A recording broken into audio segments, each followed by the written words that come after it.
没学这个背景打动了。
Mati. Turn off.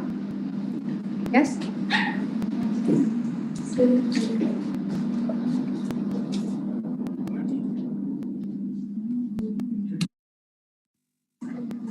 right. Ladies and gentlemen, the international webinar is about to begin. Sikkim proudly presents Indonesia Raya National Anthem, Simeo Colors and Simeo Winning Song, Building the Future.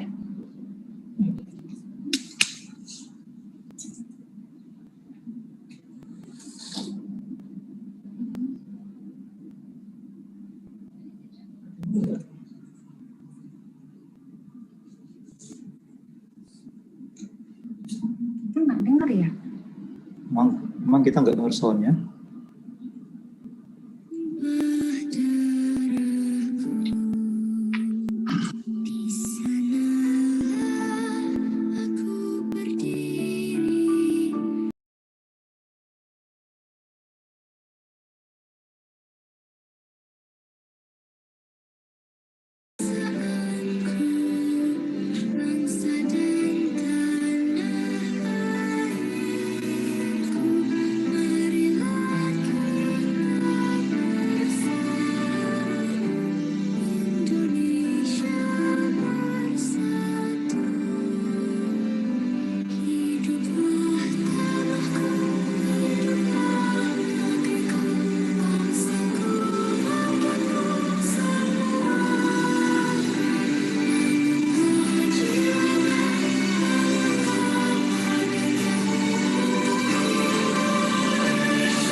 It's time to open our eyes to a bright and promising future. We'll rise to the call of the times and create a stronger tomorrow. Let's start to make a difference, teaching everyone to learn through science, health, and technology. We will share our expertise by promoting knowledge and policies. We can build a better world.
Assalamualaikum warahmatullahi wabarakatuh. Hello everyone, good morning from Yogyakarta, Indonesia.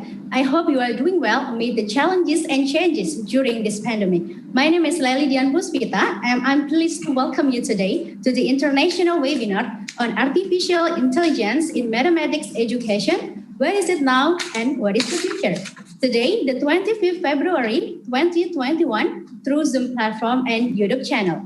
And this program is brought to you by the Simeo Regional Center for Kitab in Mathematics and often shortened to SIKIM. SIKIM is one of the Simeo centers located in Yogyakarta and under the Ministry of Education and Cultures of the Republic of Indonesia, which deals with the capacity development of mathematics teachers and education personnel, supervisors, headmasters, and administration staff in Southeast Asia. Before we start the program, I would like to thank you for joining us on Zoom and SIKIM YouTube channel.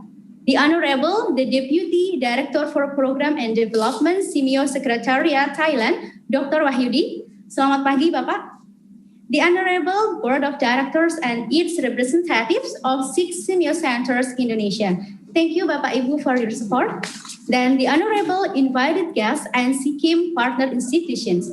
Good morning, Bapak Ibu. Thank you for your support. Prominent keynote speakers, Professor Ramanujam from the Institute of Mathematical Science, India, Ms. Janice Jin from Weidong Cloud Education Group, China, and Dr. Andreas from the non-profit organizations Imaginary, Germany. Good morning from Yogyakarta, Prof. Ramanujam, Ms. Janice, and Dr. Matt. And notable moderators, Dr. Ingriana Lim from Bebras, Indonesia, Dr. Mariam Othman from Simeo Rexam, Malaysia, and Dr. Farida Nur Hasana from SIKIM, Indonesia. Good morning, Dr. Lim, Dr. Othman, and Dr. Farida. Yes. And of course, esteemed participants from Brunei Darussalam, Cambodia, Finland, French, India, Indonesia, Malaysia, Myanmar, North Macedonia, Peru, the Philippines, Portugal, Saudi Arabia, United Kingdom, Thailand, Turkey, and Vietnam. To open today's program, I would like to welcome the Director of SIKIM to deliver the opening remark and officially open the webinar. Please join me in welcoming Dr. Sumardiono.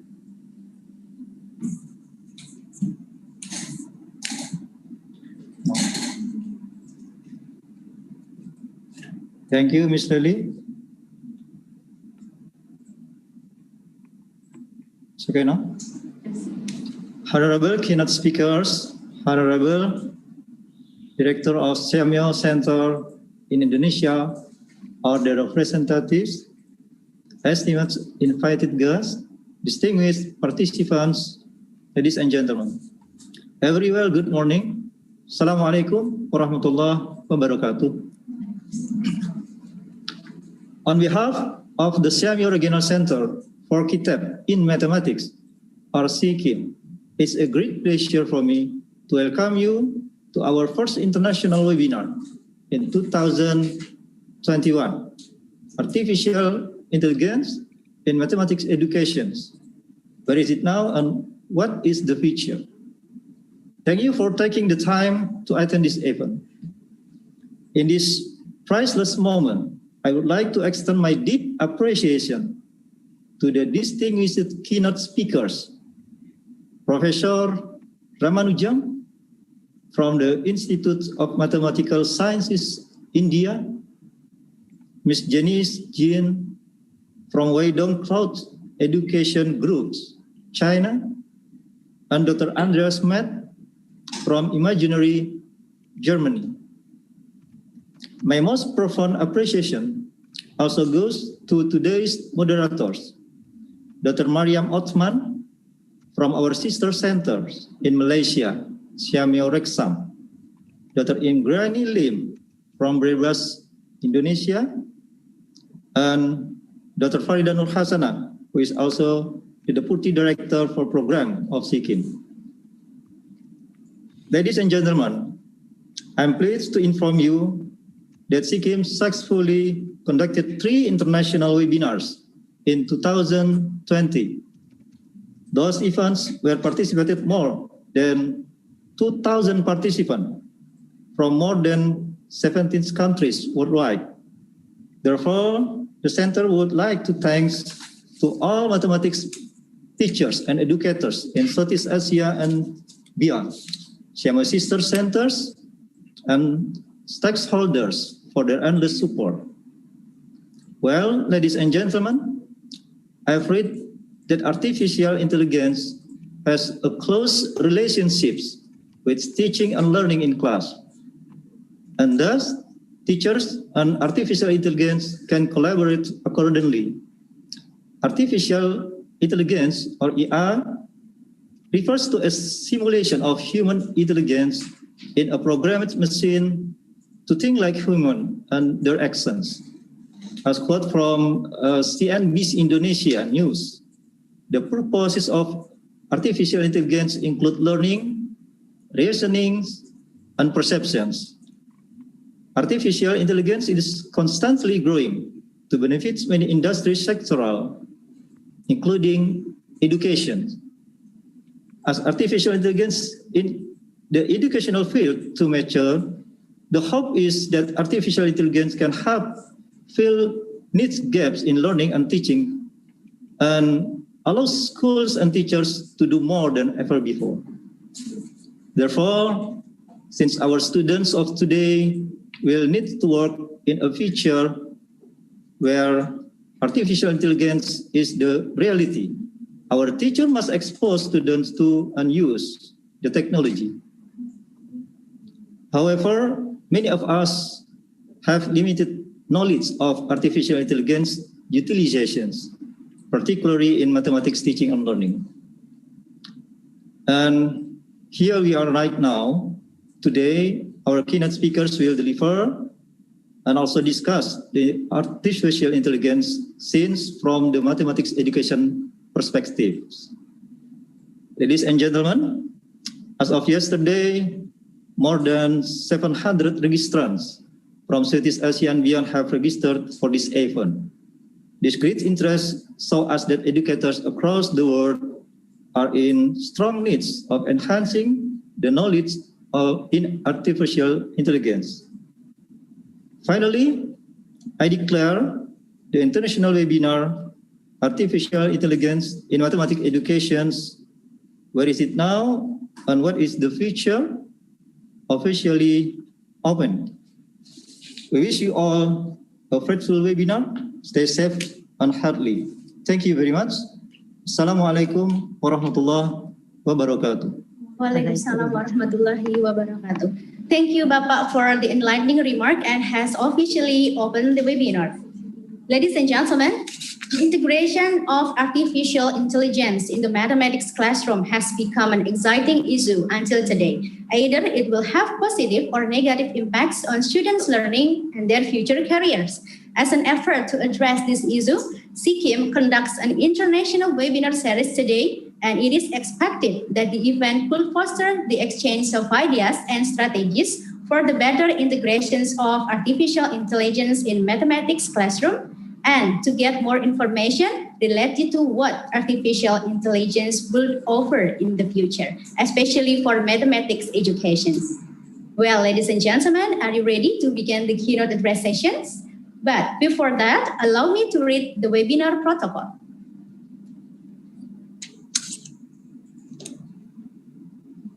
This is the webinar protocols. The webinar is recorded. Participants other than keynote speakers are muted. Participants joining from Zoom and YouTube should fill in the attendance list through the link provided in the Zoom chat box and YouTube descriptions. In the end of this webinar, participants should fill in the evaluation form provided in the Zoom chat box and YouTube descriptions. Kindly check on the Zoom chat box and YouTube descriptions regularly. And an e-certificate will be provided for eligible participants. That was the webinar protocols. Another protocol is for dropping your questions in the Q&A box. Each keynote speaker will present for 40 minutes, followed by 20 minutes Q&A. Q&A sessions for participants joining from Zoom. Participants may leave their questions on the chat box. Selected one participants will be given a chance to ask questions directly. And for the participants joining from YouTube, participants may leave their questions on the link provided in YouTube descriptions. And the last, I have a very good news for you that we have provided giveaways for the lucky winner.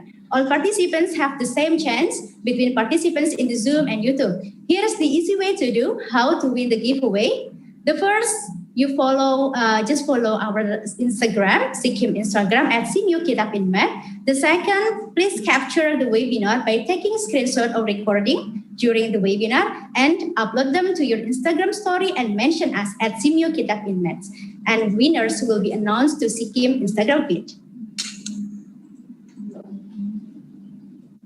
Ladies and gentlemen, without any further ado, we will begin the sessions of Professor R. Ramanujam from the Institute of Mathematical Sciences, India, and will be led by the moderator who joined us online today. She is Dr. Ingriana Lim, and Dr. Ingriana Lim, allow me to read your short biography. Dr. Ingriana Lim graduated from Engineering Physics, Bandung. Yes, Dr. Ingriana Lim graduated from Engineering Physics Bandung Institute of Technology and got her doctoral degree from Université de Grenoble of France. From 1977 until 2018, she was a lecturer in Bandung Institute of Technology. In 2009 until 2011, she was a member of National Research Council. In 2007 until 2011, she served as a director for Polytechnic Informatika Del. Since 2014, she is an assessor member of National Accreditation Board of Higher Education. Now she also serves as Indonesian Computing Olympiad Team Supervisor and Chairman of Bebras Indonesia. Dr. Ingriana Lim, good morning. Good morning.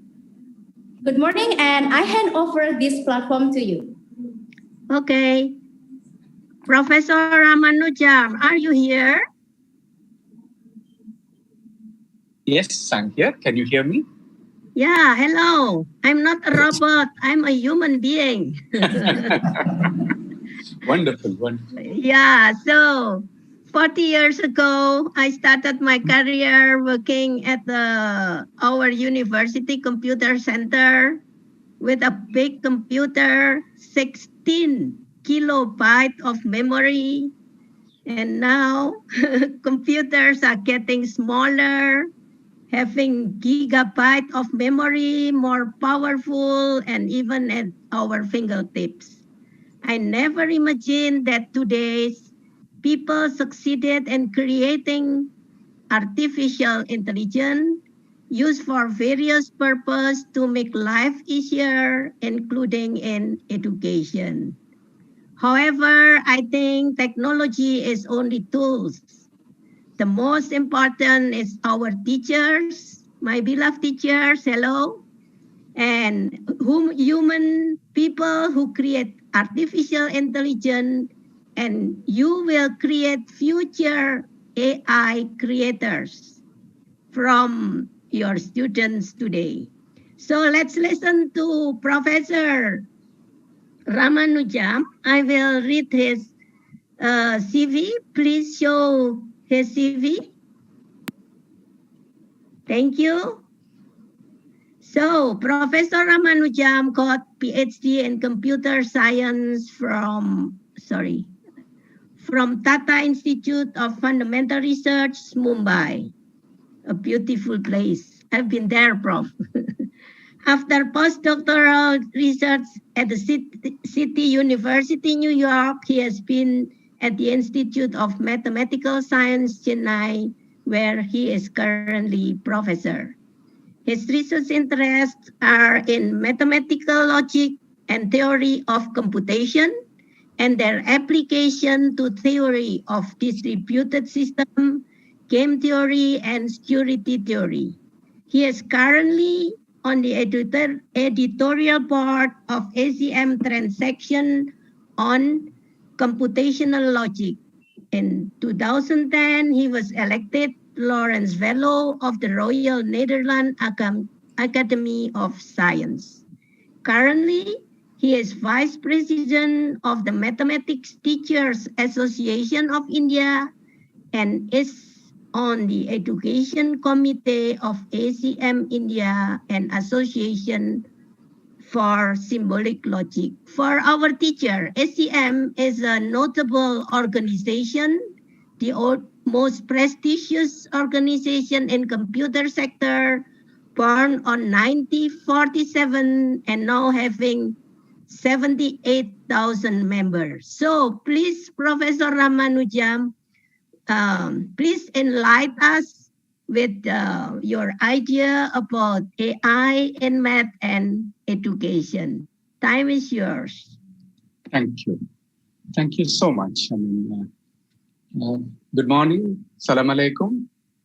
It's a great pleasure for me to be here to join you on this international webinar. I was in Bandung Institute of Technology in 2016 and in Jakarta as well, and in Bali, had the great pleasure of interacting with mathematicians and mathematics educators and the beloved community of mathematics teachers. And so it's a pleasure, especially for me, to return to Indonesia through this webinar mode. And I hope I'll see beautiful Yogyakarta.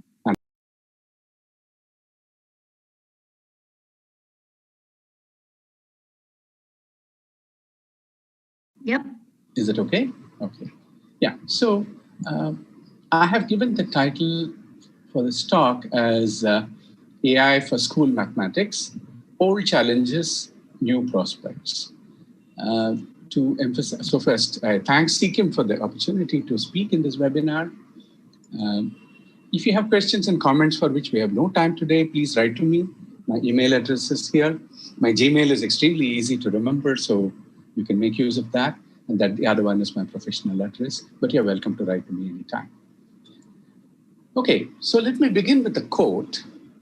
And this is from a book that I would recommend to all mathematics educators and teachers, Paul Halmos in 1965, saying, "I want to be a mathematician." And Halmos is one of the great mathematicians as well as mathematics teachers. And he's talking about how to read a math book, right? Even when you read a textbook. He says, don't just read it, fight it, right? Okay, engage with it. Ask your own questions, look for your own examples, discover your own proofs. Ask, is the hypothesis necessary? Is the converse true? What happens in the classical special case? What about the degenerate cases? Where does a proof use the hypothesis? He says this should be a habit for you. If you want to become a mathematician, if you want to do any mathematics at all, these should become habits of thought. And this is the central thing. Now, what has that got to do with artificial intelligence and mathematics education? Right? Bear with me. I think what I want to focus on is mathematical thinking and thinking during mathematics learning and mathematics teaching, and what is the role of that, and what's the role of interaction, what's the role of engagement, and what does technology mean in this context, and especially when we are talking about the technology like artificial intelligence. So let me begin with a little episode, little story. This is long ago. Much of my interest in mathematics education came from working in different spaces, in adult education, then in children's. But I'm not professionally a mathematics education researcher. I do some research in theoretical computer science, but I was doing a lot of school class observations and interacting with school teachers and school children. And one of them was a middle school class, and in which the teacher was explaining the board mass rule to children. Now, this board mass is one of the major themes in middle school. And when she asked, okay, what is 5 plus 3 times 4? Most children answered 32. You hear 5 plus 3 times 4, you say, okay, 5 plus 3 is 8, 8 times 4 is 32.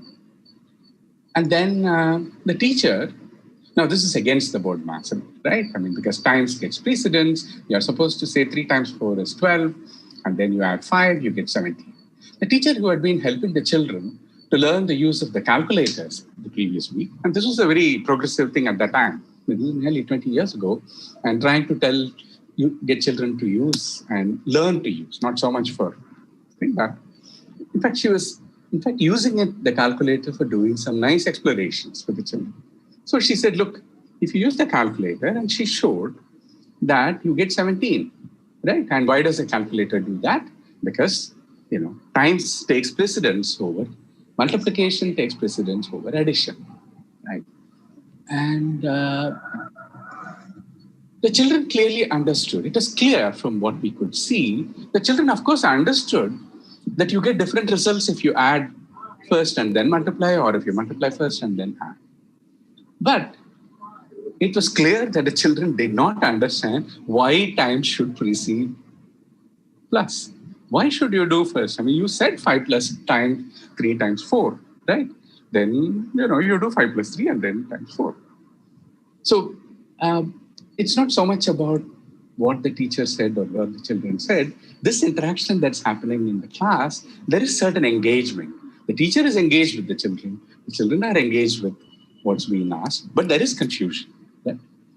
Now comes the something that's unforgettable to me. One of the children, Nisha, asked, look, you showed us the calculator can do a lot of clever calculations. Well, why doesn't the calculator know that we would be confused about this? Right? Why does the calculator just do something that we don't do? I thought, she didn't put it in this fashion, right? It was a little child. But this is exactly what she meant. She said, why doesn't the calculator know me, really? Right? And it's a very reasonable question for a child to ask. Why doesn't the textbook know me? Why doesn't the teacher know me? Usually the teacher knows you. Textbook doesn't really know you, right, as a child. A great textbook is one that knows every child that it's talking to. But that's very hard. Now she's asking, what about a calculator? Now somehow she thinks that calculator is a superior being that you're showing me, but it doesn't understand me. And I would like to say that, and this was nearly 20 years ago. At that time, and even today, AI hasn't got around to calculators.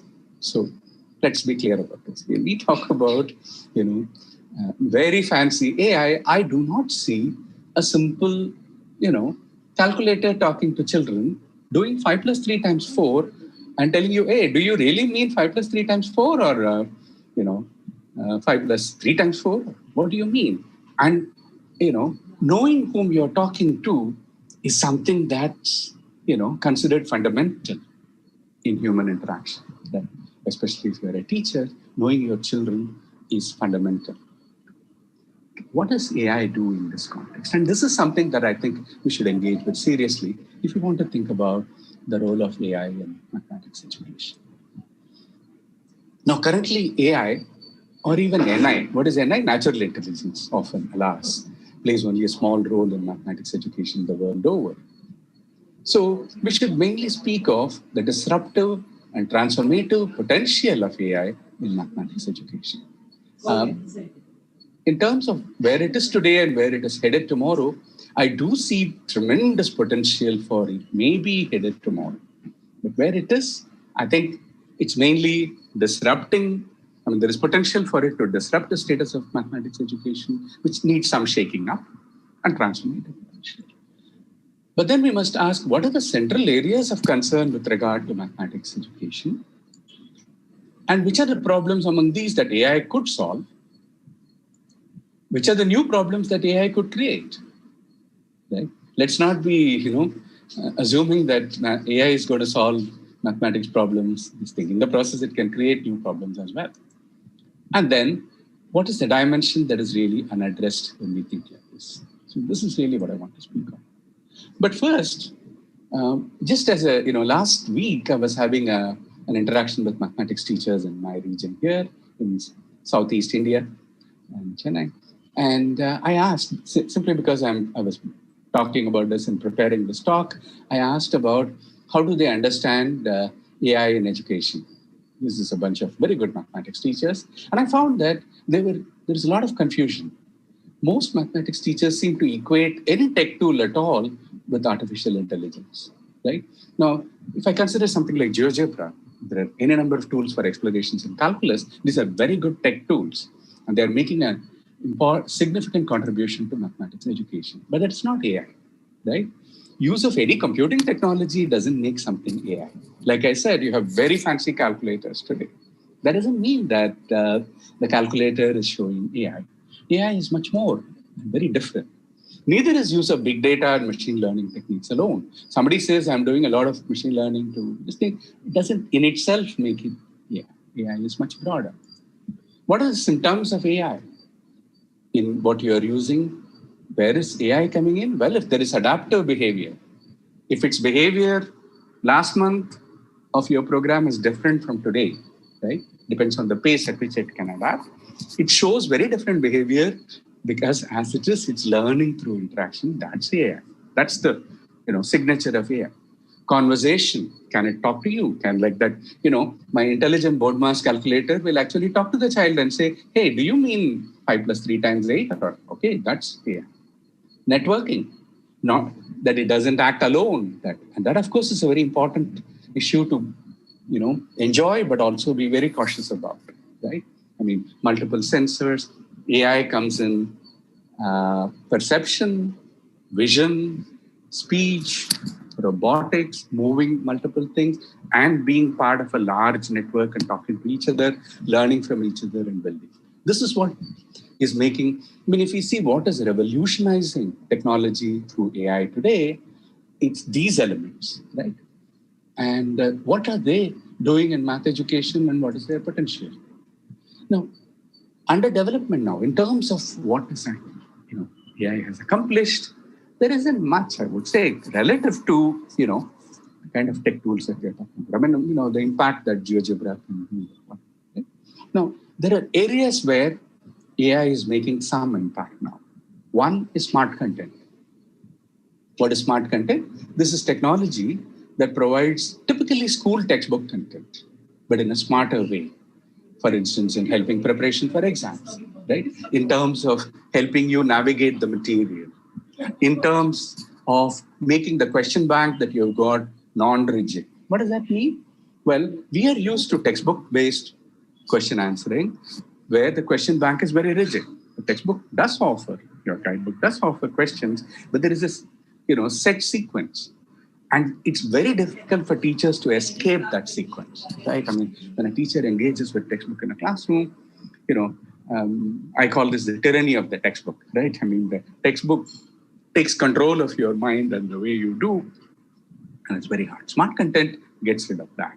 So this is one area where there's a lot of work going on. But it takes curriculum as sacrosanct, syllabus is sacrosanct. Some committee has somewhere made a syllabus, has formulated a textbook. That is mathematics, right?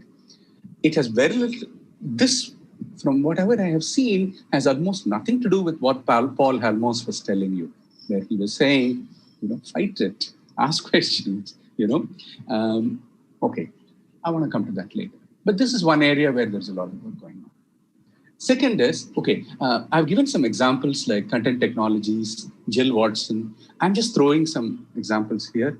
I don't even know enough about the technologies and their internals to actually discuss it with you. But these are things that I have seen, which seem to be sophisticated, doing some very interesting ones. I should have added Squirrel AI in this list in smart content. I'll talk about Squirrel AI a little more. And these are basically taking existing mathematical curricular content and providing ways of navigating.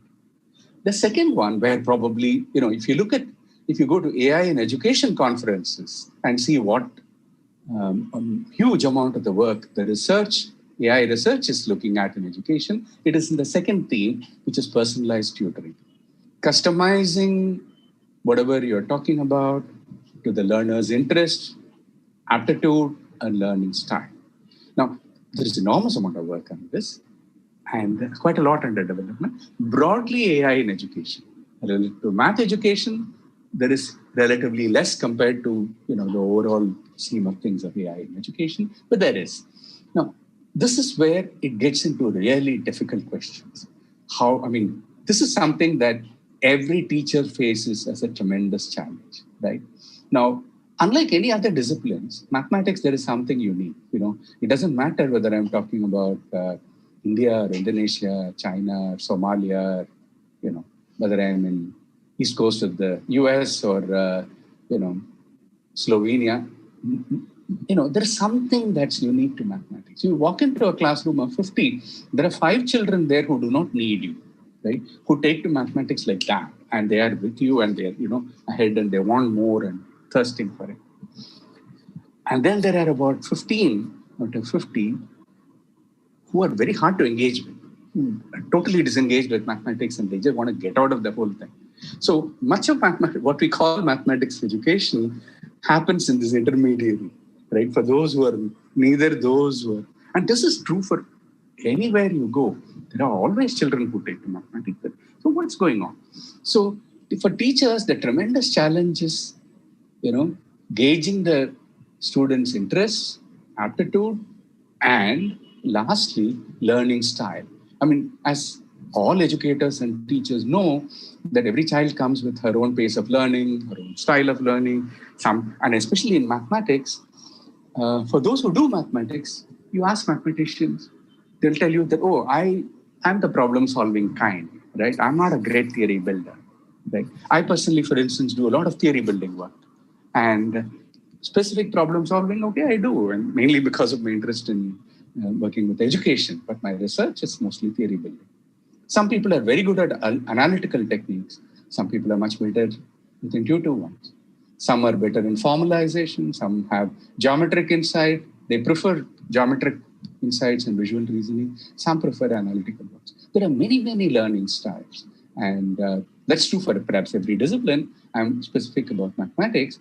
And when education synchronizes with these learning styles, it progresses much better. But how do we do this in a personalized fashion? And here there is, there are examples like Mika, Pearson, Mastery Learning. There are tools that are available that you can take a look at. There's a lot of work that's going on. And each tries to personalize conversation with the learners in various ways. And you will find problems with all of them, but they're all interesting ones. And I think Sophia also, I should have put in here.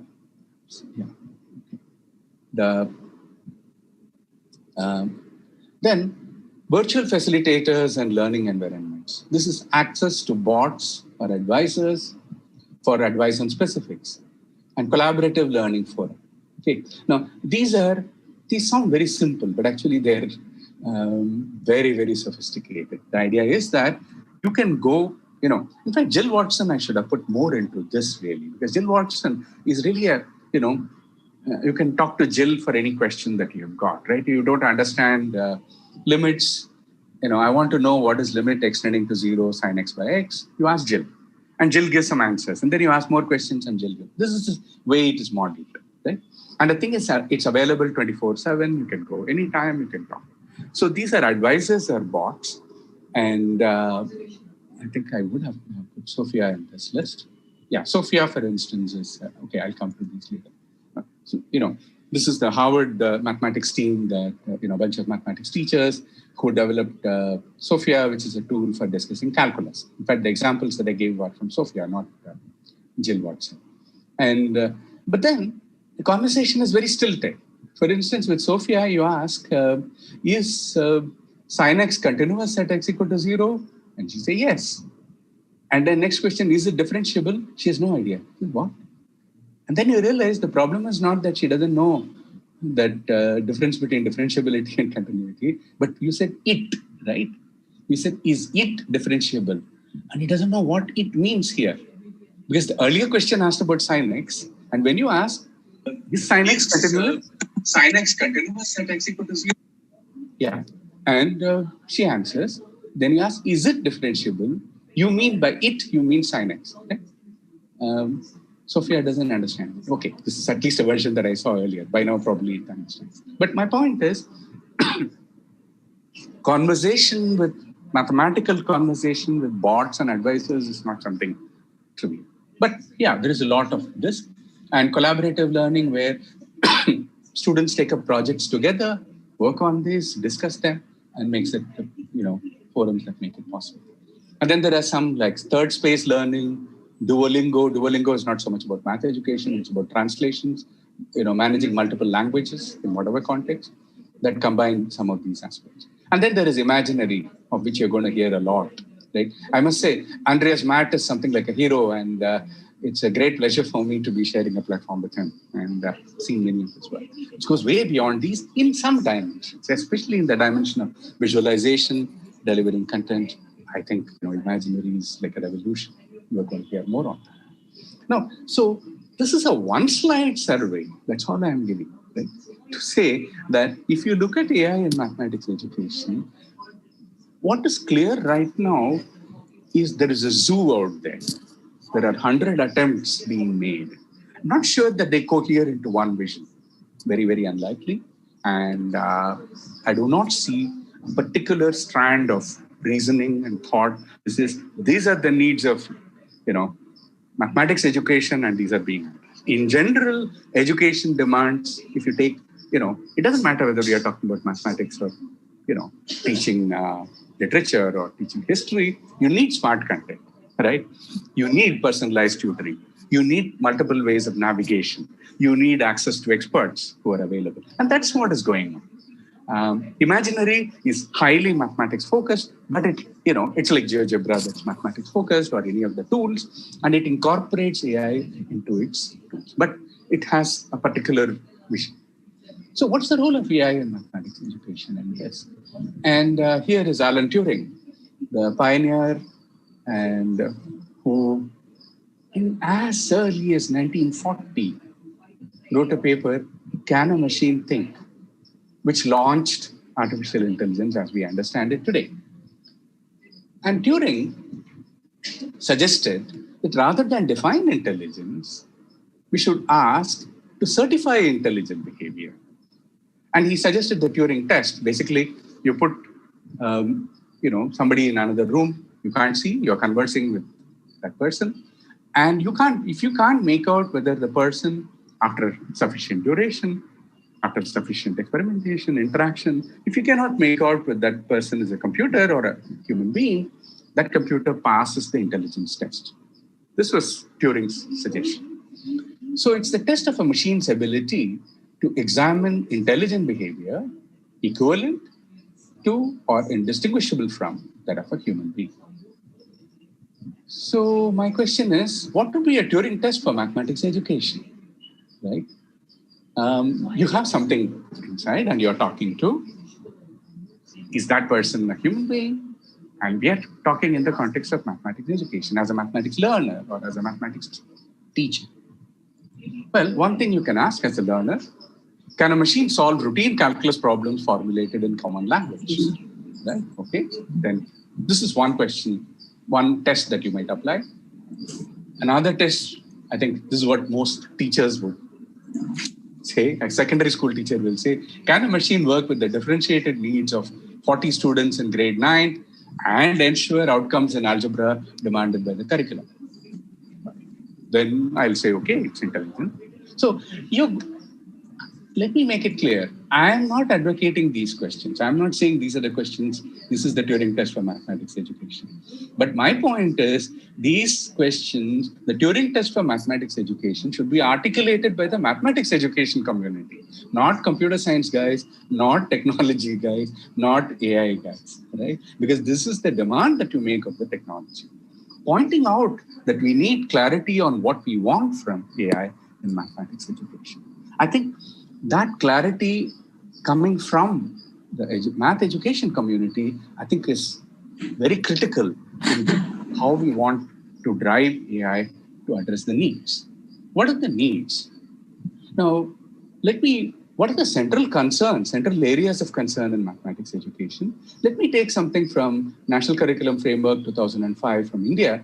I was part of this exercise. And, I in fact chaired the National Focus Group on Teaching and Mathematics for the curriculum framework at that time. And it lists the following central areas in of concern. First, a sense of fear and failure regarding mathematics among the majority of children.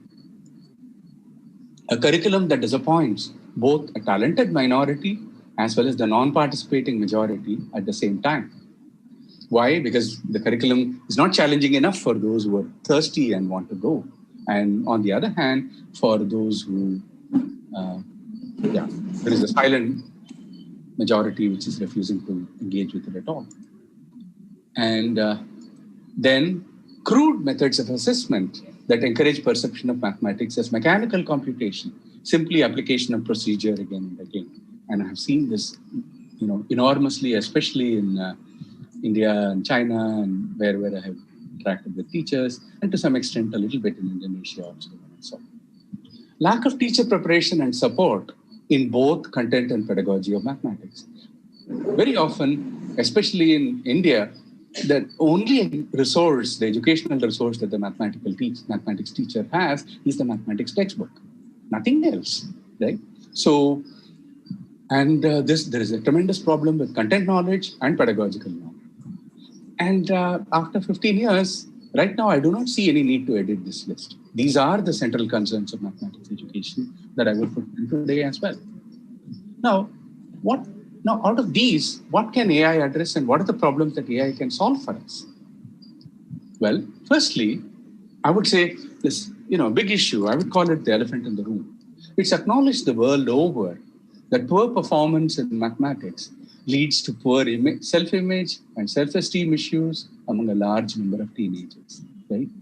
I mean, it doesn't come easy for a teenager to say, mathematics is not for me, I'm completely outside. Now, according to the UN, the population of adolescents in the world is around 1.2 billion. We can easily estimate that the self-esteem issues referred to, here apply to at least 200 million adolescents. These are not small numbers, my friends, right? This is a huge issue. Can AI help us solve this problem? I would say this is, central problem of mathematics education. How can we accept something that, alienates a huge number of children? Whatever be the reasons, whatever be the factors. Here's an experience that I want to mention. I've been teaching, typically mathematical logic at Zhejiang University and Beijing for some time. And in fact, just concluded one lecture series in Zhejiang University recently. And I spent the spring of 2019 in beautiful Hangzhou. And I met a student who was taking Squirrel AI math classes. And through him, his tutor, this was actually the brother of one of my students at the university. And the student felt, nephew or cousin, I don't know the exact relationship. Yeah. Now, the student felt that his chances of doing well in the national Gaokao exam would be much better with these classes. And so I actually had a chance to go look at what they were doing. And I was astonished, talk of smart content in this. Squirrel breaks up the curriculum into many small elements and offers intense practice in each in a personalized way and follows a kind of a concept graph to navigate the elements. So it really allows you multiple pathways to work through this. And the numbers are not small. I mean, when I say small elements, it's not something that human beings can do. This is really the advantage of AI. It breaks up middle school mathematics into more than 100,000 interconnected atomic elements. Tremendous. And, as teaching to the test goes, this is spectacularly successful. If you have a particular curricular goal in mind, if you have a particular, like in this case, I'm not sure whether they do it for Gaokao, but I don't know. I'm just saying that they do it for the national exams, and I think it's spectacularly successful. And I've seen, 20,000 centers. The numbers are enormous of the number of children. And I saw a video where, which I thought was terribly tragic to me. It was not funny at all to see, online, there is a teacher sitting there and, the squirrel is performing and the squirrel performs always better than the teacher in predicting what answers children would give. And which I thought was not funny. But in any case, right? Now, these are the kind of systems that we are going to look at, right? And AI can deliver, things of this kind. But once again, let me caution and think about Halmos. What Halmos says, your mathematics education is about. Mathematics is about thinking. It is not about performing to a particular goal, enacting exercises to a drill that somebody sets for you. That's not. Of course, a whole lot of skill building is about this. George Polya, one of the greatest educators, talks about direct application and drill. But that's one among the 4 dimensions in problem solving that he talks about. So we should be very careful about, okay, if I say that anxiety is a central issue in mathematics education, can personalized tutoring, which I said is one of the strengths of AI, can it help in overcoming anxiety? AI can surely help in breaking what I call the tyranny of the textbook, right? The textbook that takes control of our minds, right? Of the children, of the teachers, making you go through exactly one sequence. And if you miss that, you are in trouble. And you are usually in trouble. And especially in mathematics, where the curriculum is shaped like a tall, spindly tower, right? If you do badly in decimals, you have a problem with algebra, then that will lead to problems in geometry. And if you have problems in both, you can't get into trigonometry. And if you cannot do this well, you have problems in calculus and you're doomed, right? No, this kind of thing. So, and there, AI can surely help in breaking this tyranny. We can offer multiple ways of navigating textbook content. Like I said, Squirrel, I think, is dramatic for me in what the possibilities. We can make room for multiple learning styles, which I've not seen too much of, but at least 1 or 2 like content technologies do show some possibility of that. And like I said about Sophia, Jill, right? Chatting with the bot can be frustrating, but still perhaps maybe less intimidating than a mathematics exam seems to do for children. Right? So these are, but then the dimension where I think AI can make a tremendous difference, and I do not see enough happening on that, is for inclusion in math education. AI can play an entirely transformative role in mathematics for children with disabilities, for visual impairment, right? Where tactile techniques currently used are pathetic, right? In terms of what is possible, right? Especially for geometry, for algebra. Right? They can be dramatically improved using it. Children with motor disabilities, children with learning disabilities. Personalized content can be the greatest boon that we can provide for children with multiple disabilities. And this is an area where I see, not even a tenth of the kind of work that is needed.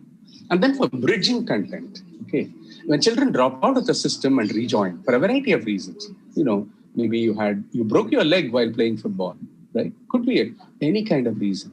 Or in India or in poor countries in Asia, we know, people, children go to help their parents and harvest in rural areas. Any number of things, And a sequential discipline like mathematics makes often difficult demands on them. 1 month, if you miss classes, you are in trouble. And if you drop out and rejoin. Now, so AI can really help bridging content in many ways, right? I mean, I learned something in grade 8 and I've forgotten. And I come to grade 9. How do I revisit? And these things AI can. So differentiated pace of learning is something that AI can help. Again, don't ask me for which tool does it best. I don't see it yet. But I'm saying these are the demands we need to meet. What about the new problems that AI may create? We need to be very cautious about personalized content and tutoring. I'm very wary of, censors looking at children closely, all the time. And in fact, looking at them much deeper than teachers actually do. The effect of these things we don't know yet, and I think we should be very cautious in that. Large databases that store enormous amount of information, personalized information on children. I think society doesn't know anything about how to deal with these things yet. So we need to be, and we know that algorithms can reinforce biases and can lead you into a well from which it's very hard to climb out, right? Because it thinks that this is what you are, and it pushes you into looking at more and more content, which reinforces it. And at that point, children's things are all evolving, are shaping, and then you get pushed into one style. This is a tremendous problem, and I do not see AI addressing it sufficiently. So I would say these are caution. In the case of children, we should not, when AI research talks so much about personalizing based on interest and learning style, it sounds very good. But I think, with children, you don't look at their interest and style. You have to look at their potential. You have to see where they should go. You want to see how to shape them. And I worry that algorithms may end up limiting their potential by overstructuring, which we already do in our mathematics classroom. We limit the children's potential enormously. Algorithms can do it 10 times more, at least. I don't know, maybe 1,000 times more. Dear Prof, sorry, you have 8 minutes left. Okay, thank you. Sorry. Technology is seductive and addictive, and hence may work against critical thinking. And I think this is the other major problem with technology. Technology is very seductive for children. And and of course, children may expect computers to know everything, solve all problems, and that's a grave danger. Right? As it is, that's happening already with children growing up now. This can become much worse as we go along. And then, while computer-aided instruction has been a major theme in research, the use of AI for strengthening teaching seems to be much less explored. Almost all the tools listed above work directly with children. Much of my caution applies to that. But on the other hand, a good model for AI and teacher collaboration is yet to come, but it can hold great promise for mathematics education. Now, AI can help the teacher in integrating the variety of visualization tools, computer algebra systems, banks of graded problems, and concept maps into actually classroom activity based on processes and mathematics. And, let me see, look at this. You ask, evaluate x squared minus 1 by x minus 1 at x equal to 1. You can't do that because that's division by 0. Then you say, evaluate limit extending to 1, x squared minus 1 by x minus 1. You can't do that. It's x plus 1. Evaluate the limits, it's 2. Now, it's not a matter of an AI system being able to solve these problems correctly. It's a matter of understanding the student's confusion and the teacher's plight in negotiating the terrain. Both look very similar and are very different, and students have enormous confusion, and teachers have enormous problem. So the role of context, right? Take something like a variable, right? A variable denotes unknown numbers. When I say x plus y equal to, x plus 3 equal to 5, it's a single unknown number. When I say x plus y equal to 5, natural numbers, it can take certain possible values. When I write x plus y equals y plus x, it can be any number whatsoever. And then we write, consider the line where x equal to k, where k is a constant which can be any number. Right? Now, mathematical communication is, rich with multiple meanings. For instance, if I ask what is a polynomial, we ask students to factor and expand them, so they are expressions. We ask students to graph them, so they are functions. We ask students to find their roots, so they are equations. The mathematical answer is that it's neither an expression nor a function. It's an element of a ring, and it has many expressions for it. The pedagogical answer is it's both an expression and function, depending on the context and the level of the student.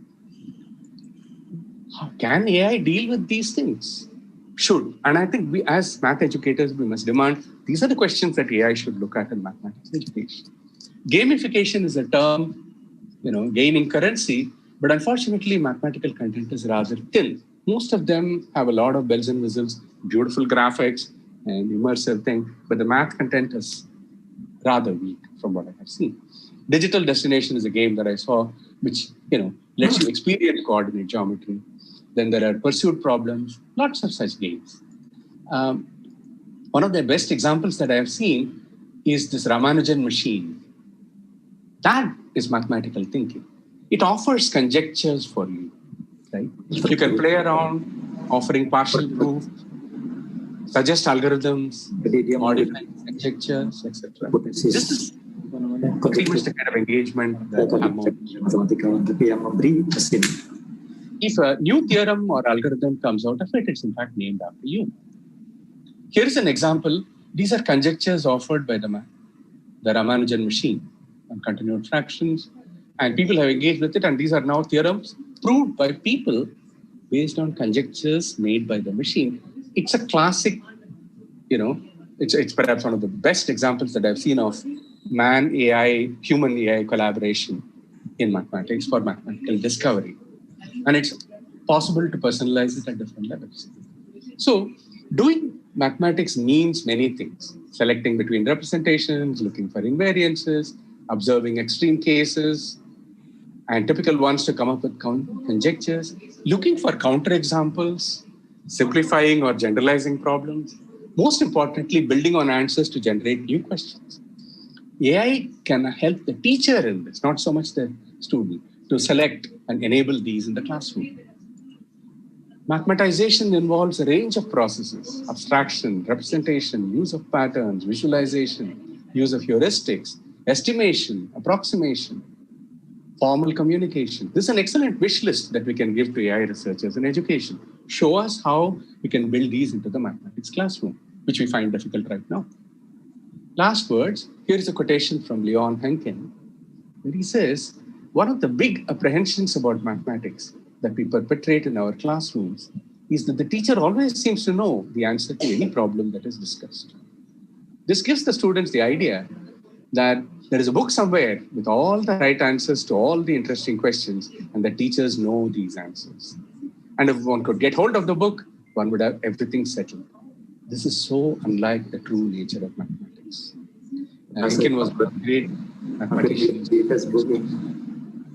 Now, with Google and AI coming into the mathematics classroom, that warning should ring louder in us. Thank you very much. Questions, comments, welcome, and you can always write in. Thank you very much. It is very interesting. I think our teacher have a good idea about how to integrate AI and then small bite-sized materials, and math can be very interesting. I saw your machine. It's really amazing. I hope after this one, they can look at your machine and contribute to algorithm to you.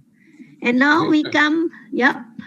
Not my machine, it's just named after mathematician Ramanujam.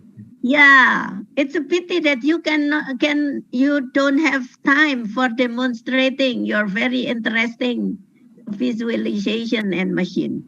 Now we come to the question and answer. Can I show the question, please?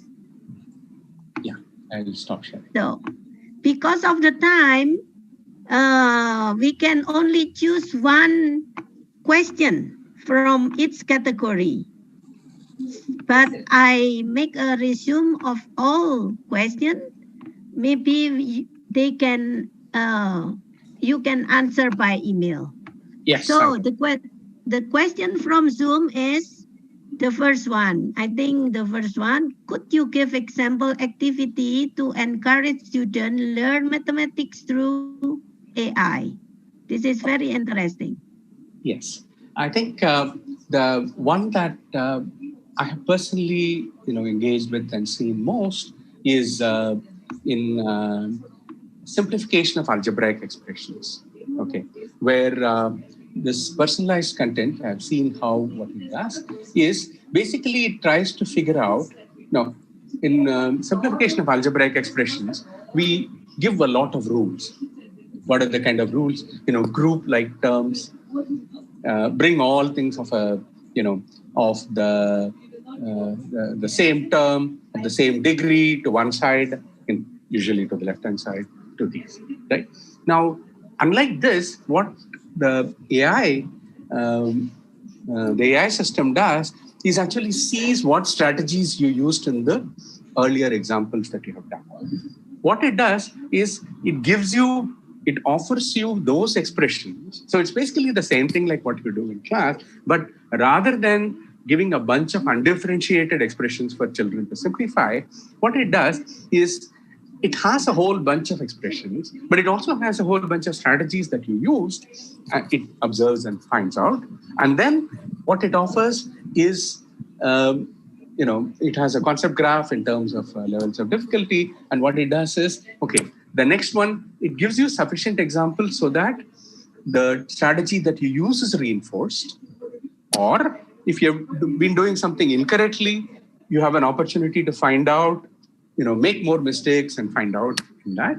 And then once you reach a certain, and that is, it calculates a certain factor. I think I've forgotten, it's something like 0.75 or 0.8 in effectiveness of your strategy, and then it moves to the next level.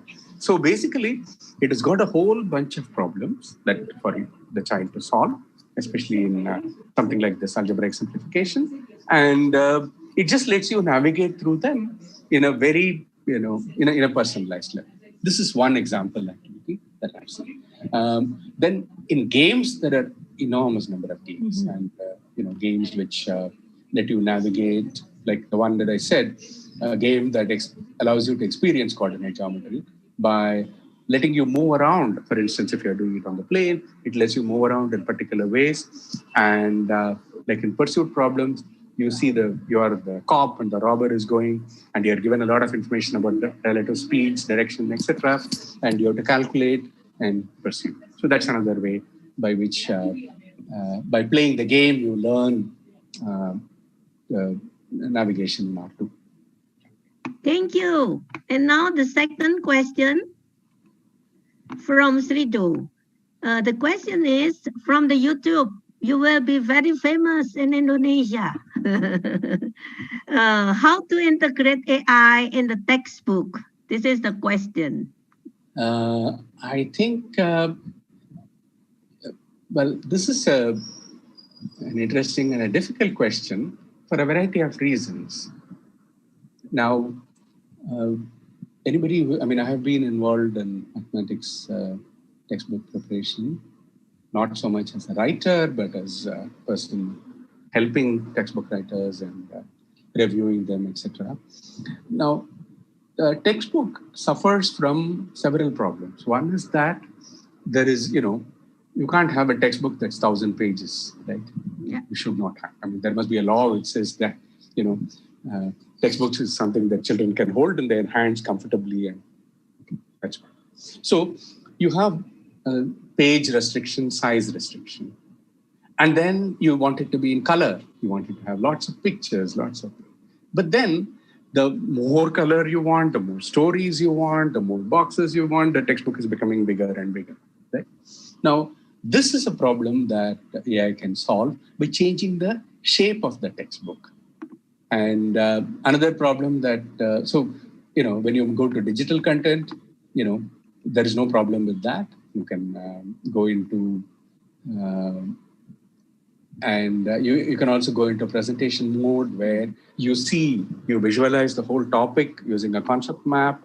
And then by clicking on and by, navigating the concept map, you can navigate content in different ways. And another very, very important way in which AI can come into the textbook is by integrating your textbook content with, for instance, visualization tools, computer algebra systems. In India, I have seen this effort to integrate textbooks with GeoGebra, and where I've already seen the tremendous potential of that. That the idea is that every expression that every algebraic expression that you see in the textbook is clickable. If you click on that, you get a window where you see the graph of as a function. Now, if you take a cubic polynomial, and if I ask you, if I double the coefficient for degree 2, how will the curve change? Now, this is something that you can talk to the most sophisticated mathematicians; they cannot touch. GeoGebra can show you in 10 seconds, right? Or if you pull the curve down, how the coefficients change. Now, this is simply a visualization tool. There isn't much, in terms of AI in that. But my point is, when you also have personalized content, when you have these multiple navigational pathways, I think the shape of the textbook, the structure of the textbook, and the way we navigate material, present content, all this can change dramatically. So this is one thing where it can. But then it has tremendous limitations due to technology. It means technology access. It means equality of technology access. All this we are very, very far from, especially in India, and I'm sure in Indonesia as well. So, but I think the potential is there, is what I would say. Okay, thank you very much. And the last question. from the one, the organizer, can you please give unmute to the first person who raised hand? Please. Juster Tarigan. Oh, I can do it. Please, Juster Tarigan.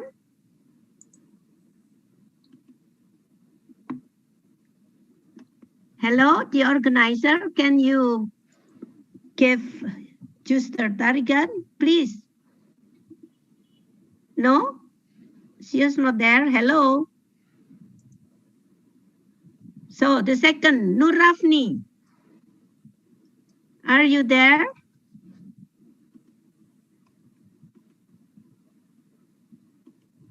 Oh, no. Rizky Adila.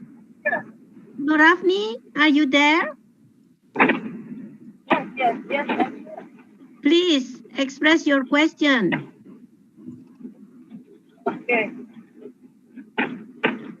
Okay, actually this topic is very interesting, and in my country, Indonesia, actually I'm from Jakarta. Hello for everyone. Hello for Prof. The question is how to implement this AE into the learning. That's my question. Into classroom learning, I think, yeah? Yeah, so, yes. I think, AI can, like I talked about, AI can deconstruct and reconstruct the textbook for you. It can also deconstruct and reconstruct the classroom space, right? Right now, what is the classroom space that we look at, right? The classroom is one where, it's not just a space for, mathematics or learning, right? It's a space for children to come together.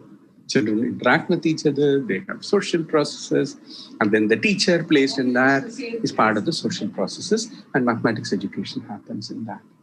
And now, if you want a class where, there are 6 groups of children working on different problems, or, different problems on the same theme that you are doing, it's not easy to do, right?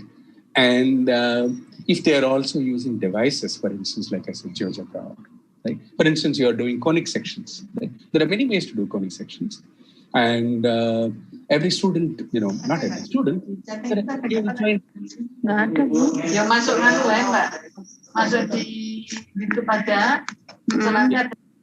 yeah, you would find that, there are at least 4 or 5 strategies that children use to understand the class.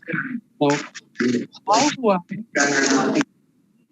how do I let all of them happen and go through them and actually give comment and feedback? This is not easy at all. And this is a problem that is there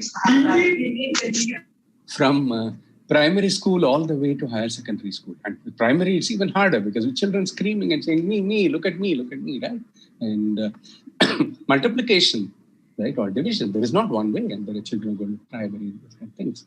Now, and there, I think the role of, this kind of technology, with all the cautions that I said, I'm always uncertain about, technology in the hands of children, which they this thing, and technology observing children, all that. But in the hands, if we come up with good, ways of regulating it and maintaining that, I think this can be a wonderful tool for the teacher, right? Because children can then, what they are, if you take any particular example, right, like I said, with conic sections, this comes easy to me, so I'm saying with secondary mathematics. But in primary mathematics, we can think of, right? Fractions, the typical thing that all maths teachers at primary level, tomes and tomes keep getting written on it, and we have problems, right? Now, there are any number of activities, right? There are many activities that we do with fractions, something with continuous one, where you take something like a piece of bread and Indian bread, you fold it and do circular ones in different shapes and do, and then discrete ones where you count and make fractions, right? 1/3 of these or whatever, and they can be doing different things. And how are you going to watch what is going on here and see that Isha in that corner is not responding at all, and this one is dominating. How are you going to do all of that?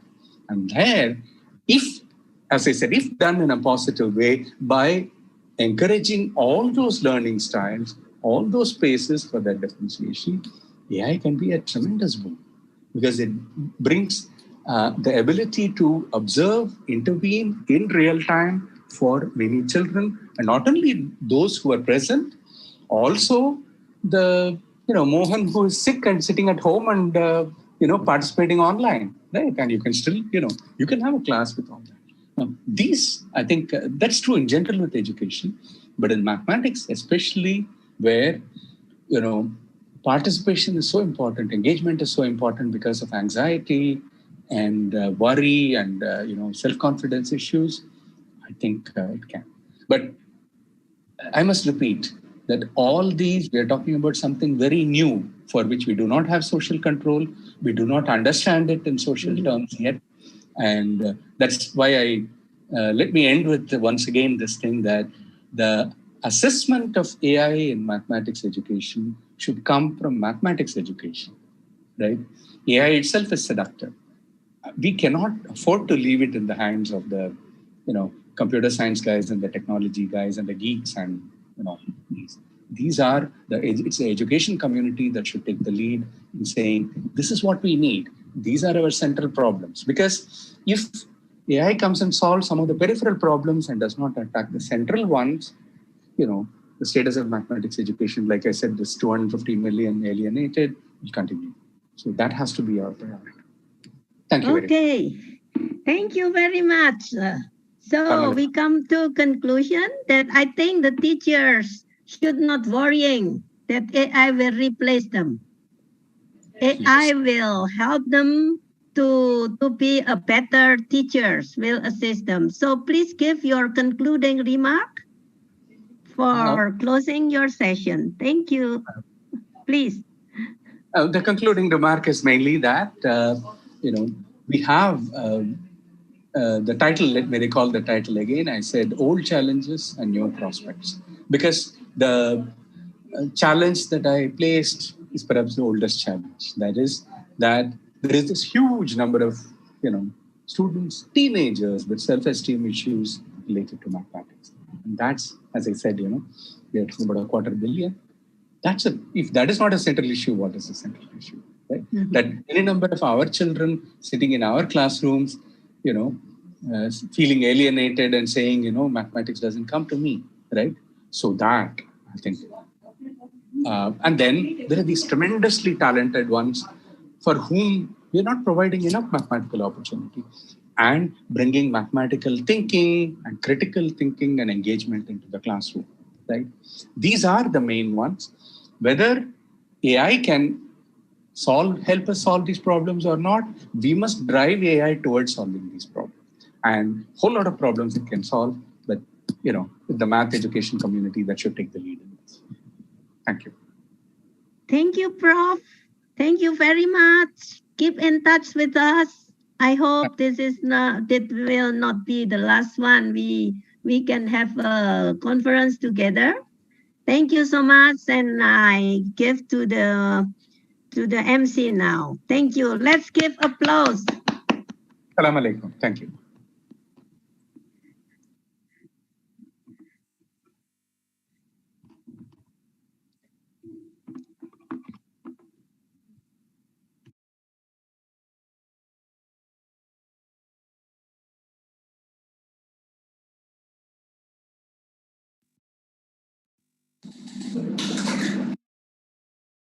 Ramanujam for the insightful presentations, and Dr. Lim, thank you very much for the cheerful spirit you have brought to us in leading the sessions. Please once again give a round of applause for the amazing presentations and discussion.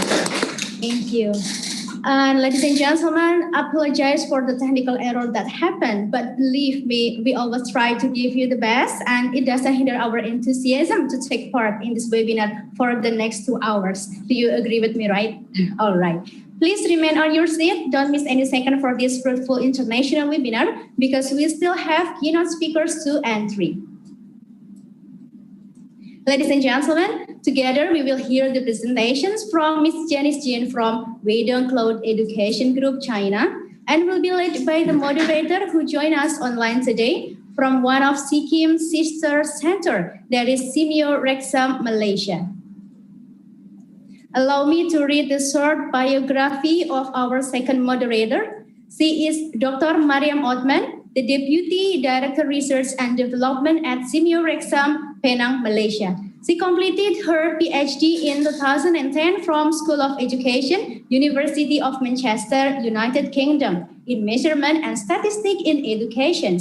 Previously, she served at Educational Research and Planning Divisions, Ministry of Education, Malaysia, for more than a decade, specializing in educational forecasting for Malaysian government schools. She is also the chief editor for a Journal of Science and Mathematics Education in Southeast Asia. She has facilitated in workshops on integrating robotics in STEM education for teachers, educators, and students. At present, she and her team are involved in developing teaching modules in cooperating socio-scientific issues and global citizenship. Good morning from Yogyakarta, Dr. Mariam Othman. Good morning, Miss Lely. Yes, thank you. And I hand over the platform to you. Okay, thank you, Miss Lely. Thank you for the introduction. Okay, Assalamualaikum and a very good afternoon to everyone. Okay, now we will move on to the second session with Miss Janice Jin from Weidong Cloud Education Group. Okay, a brief biodata about Miss Janice. Miss Janice Jin has been the Vice President of Weidong Cloud Education Group since 2015. Okay, she holds a Bachelor and Master in Business Administration from UPSI University, which is University College Sedaya International University, Malaysia, and Brest Business School, France. Her interest areas mainly focus on sales and marketing, especially in key account solution sales and go-to-market. Janice is also familiar with ICT-based educational solutions for educational institutions. She has managed long-term strategic partners of UNESCO and Simeo in ICT and artificial intelligence. Okay, without further ado, please welcome Miss Janice. Okay, Miss Janice, the screen is yours. Hi. Good morning, good afternoon, actually. Yes, dear district leaders and Simeo high officials, colleagues, and peers, I am Janice Jin, and Vice President of Weidong Cloud Education Group on the occasion of Chinese New Year. And I would like to take these opportunities to thank you for your unwavering support and partnership over the years. Your contribution and dedication have made all of Weidong Cloud Education Group's achievement possible. So now I'm going to sharing my screen to let you guys to, can you see my screen?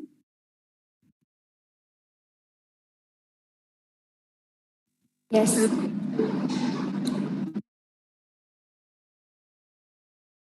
you see my screen? Yes, very clear. Okay, yes. Thank you. So first page of my PPT is a very shortly introduction about Weidong Cloud Education. Weidong Cloud Education is an international education group who provides comprehensive solution of digital transformation in education for educational institutions and public departments around the globe, and one of the strategic partner of UNESCO and Simeo in the field of ICT and artificial intelligence.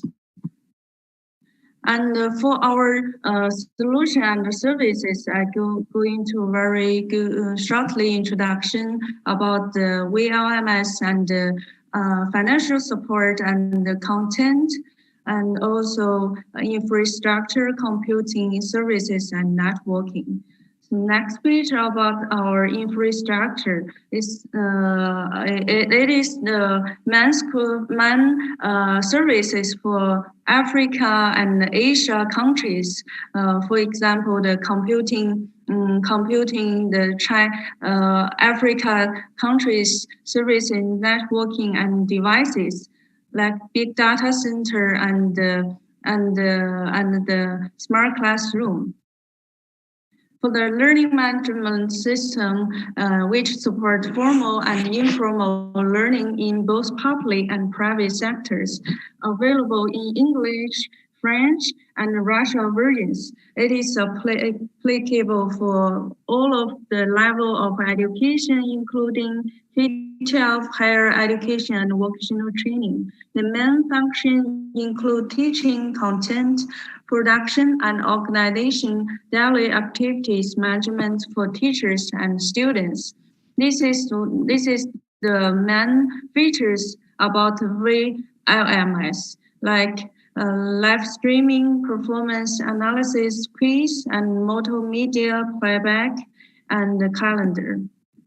And another short introduction about our vocational group in Paris, French. This is the good vocational education group resources integration solution provider, owing 8,000 teachers staff and 800 world top industry experts, education experts, curriculum expert, and platform technical from European and American developed countries. It has training over 308,000 medium and high-level company staff and more than 2 million global online curriculum users. Another one is our higher education part. One school from Paris is a BBI business schools. Founded in 1982, the BBI schools is provide over digital and online courses with three exclusive master logistics, finance, and internal control. And another one is training program and content. This is also for vocational part, like the program management training program is provide 8 companies from different industries around the world have already successfully trained 165,000 project managers in deep cooperation with 80 famous schools in 13 European countries offering entry-level or professional project manager training to achieve students and graduates. So I'm going to sharing a video to let you guys to learn what the artificial intelligence technologies, what we can learn and what we can offer into South Asia countries. This is my colleague, Emily, and also one colleague, Olivia, who is in Qingdao, China now, and give you one good introduction for our artificial intelligence.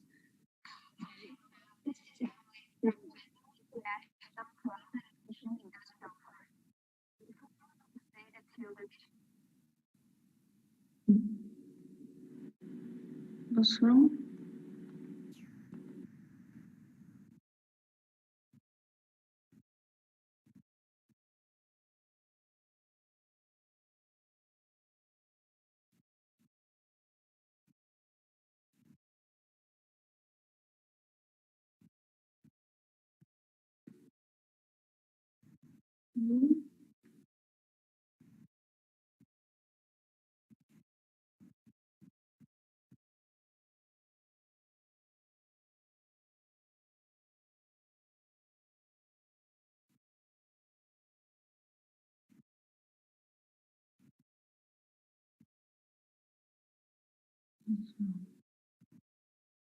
Let's try again.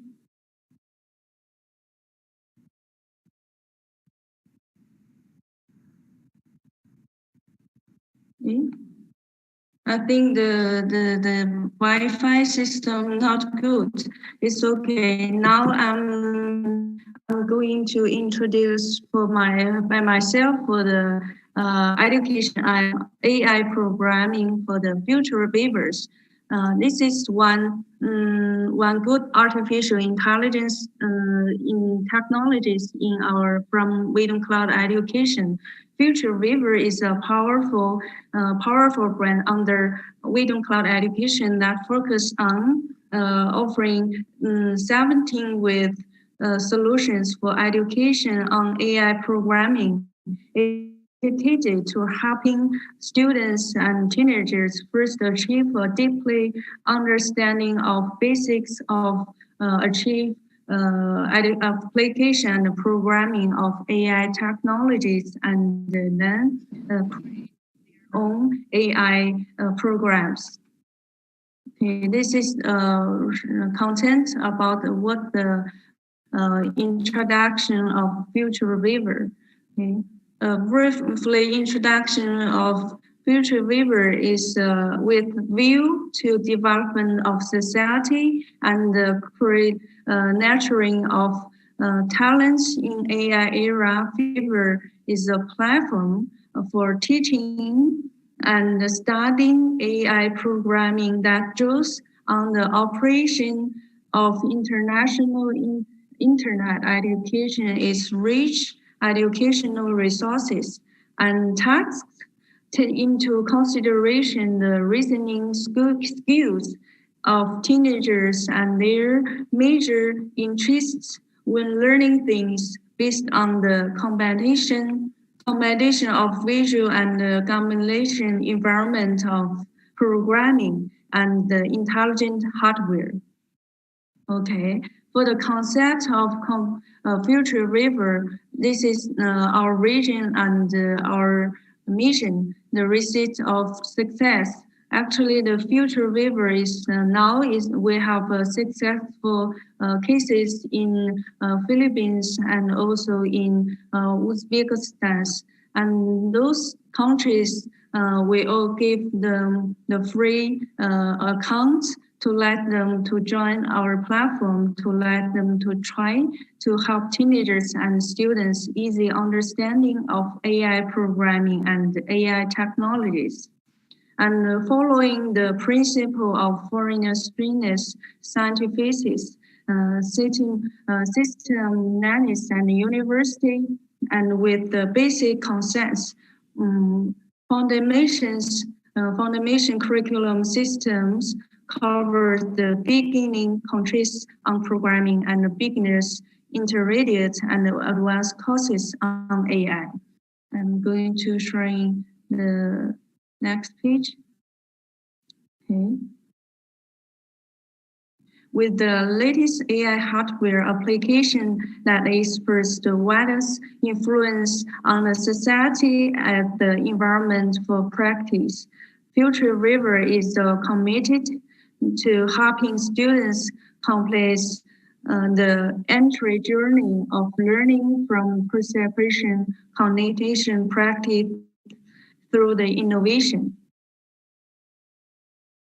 And Future River adopts a progressively project-based curriculum system that covers aspects related to AI, such thinking, and evolves learning journey divided into 3 stages, including the perception, cognition, and the innovation of intelligence, with the aim of helping kids and teenagers.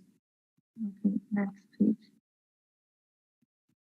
Teenagers, we have to complete the learning of knowledge on AI programming progress from the easy level to the completed one. So this is course planning. Also, we can customize for each schools or each countries to give them customized right to let them to planning the course and content. And the elementary and middle school students can make AI application programming through graphical programming and publish their products on the intelligence hardware.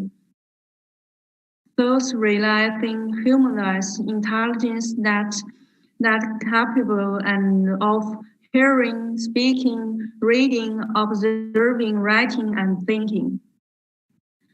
And all programming software and of the thinking ability and major interests of teenagers' future river price on operable and easy to understand AI programming platform with the completed AI and implementation logics and converts complete source code programming into graphical programming, which is presented in the form of commands, modules, and building blocks. Okay. This is the intelligent hardware for the future river, like automatic car and robot and the intelligent robot drones. For the teaching and learning module, outlines self-independence, controllability practically. This is the students and kids, teenagers can following the project-based learning module to control all the steps and planning to solving quickly from a problem during the case study, practice, personality, creation, and the sharing of an all around the impressive learning experience. Okay. Also for the teaching and research team, and the teacher and research team of Future River has professional background in education technology, which from Google and Huawei, they can make a very professional technology for our Future River, and this is background. Okay, when I'm going to introduction the AI programming for the car, automatic cars. When the car starts to work, press the traffic lights so that the traffic lights are in the state of traffic lights. When the car sees the traffic lights, and it will stop. After the traffic lights are over, the car continues to drive along the middle black lines.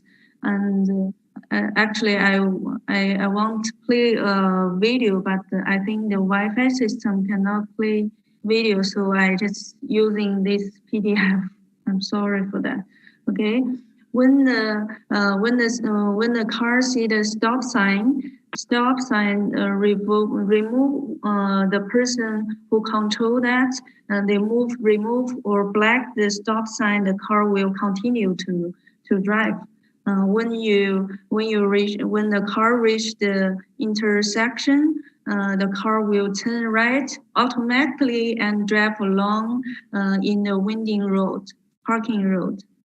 Okay, but also they can automatically parking using our AI technologies. When the car arrives the parking area and see the P sign of the parking lot, and the car automatically adjusts the camera to recognize the parking space.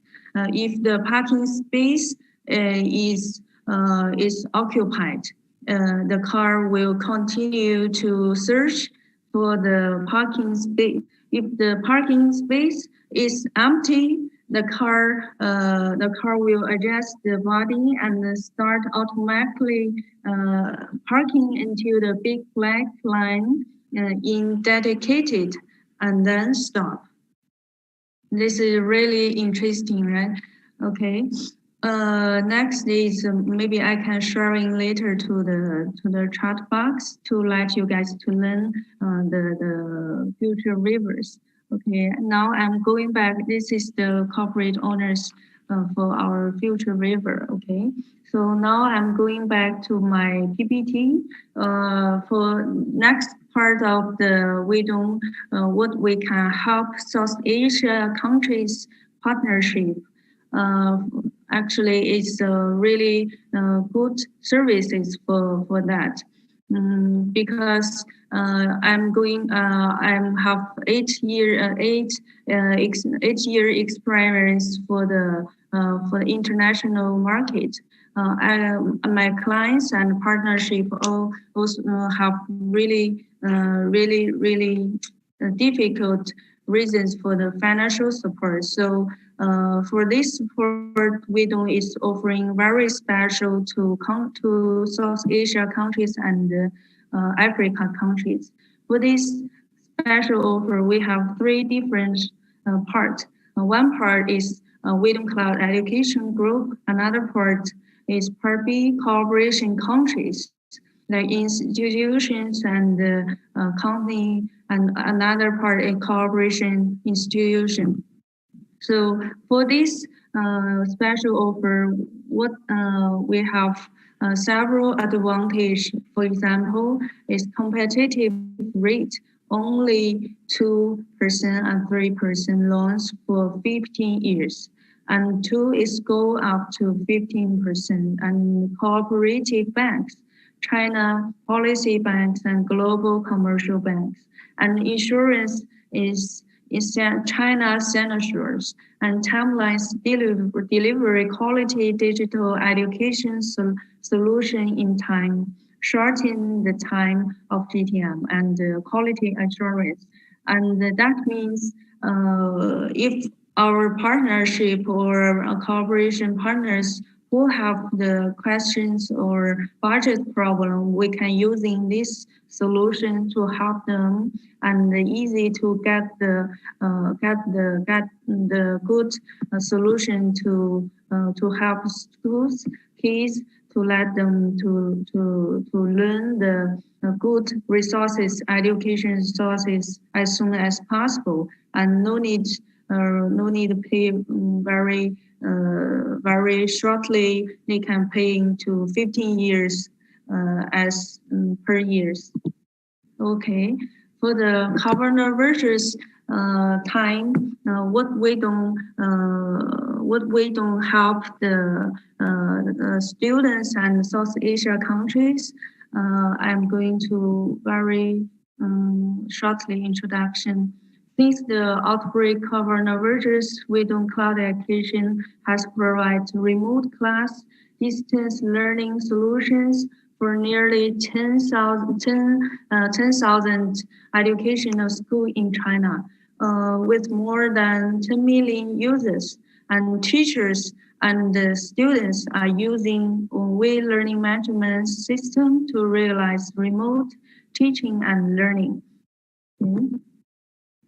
This is the practice in coronavirus time.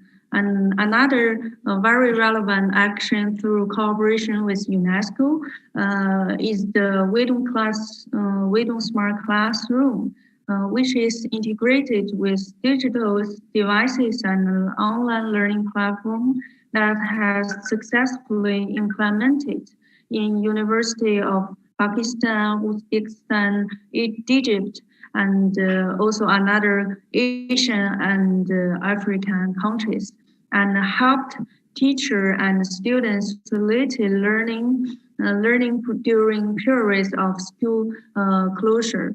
And the future school project of UNESCO IITE will also be implemented in several Asian and African countries with Weidong ICT in education solution to help developing countries improve the ICT capacity and digital development in education, and to help the Uzbekistan, like South Asia countries and Africa countries to solve their problems when the school closures. Okay. So now I'm going to try again for my video, and if it's possible, you cannot. Okay.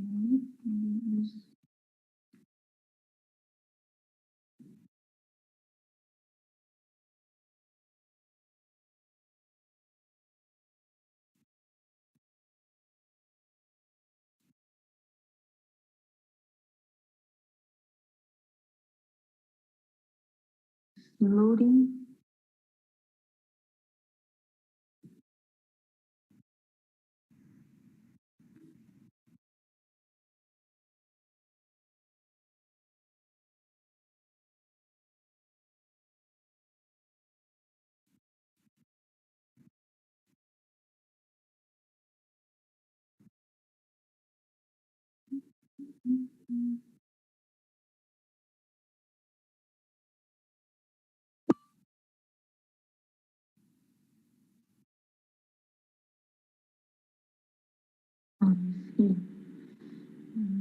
To open one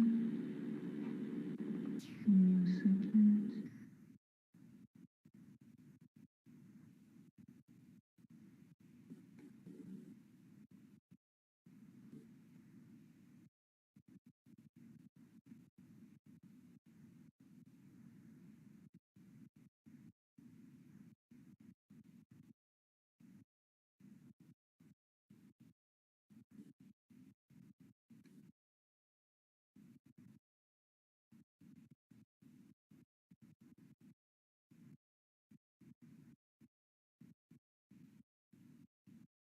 I think it's not possible to open it.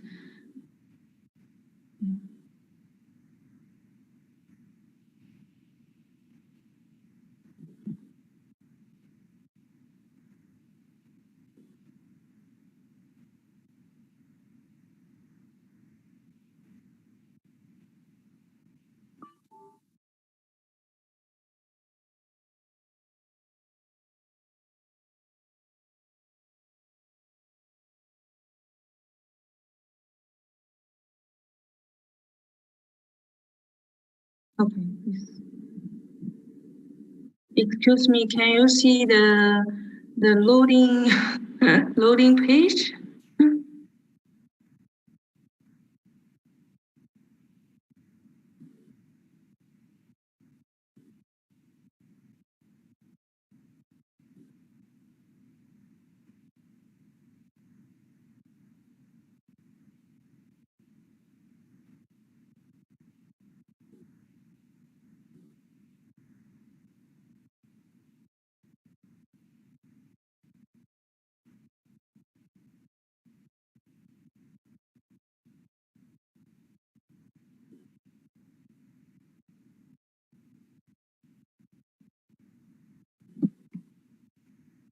Maybe.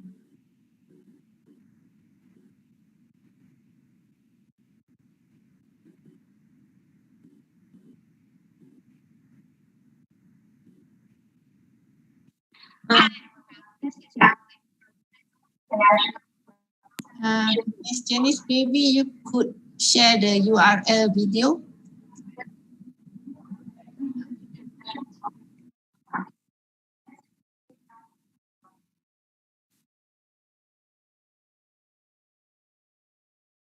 Hello, Dr. Mariam. I'm sorry, the radio is cannot open. I think we can go in next step for our Q&A part, and later if the video can play, and we can return to the video. Okay, so there's a suggestion for you to put the URL video in the YouTube. Okay, we'll proceed with the Q&A if you insist. Yes, thank you so much. Okay, have one question so far. Okay. Okay, I'll try to share.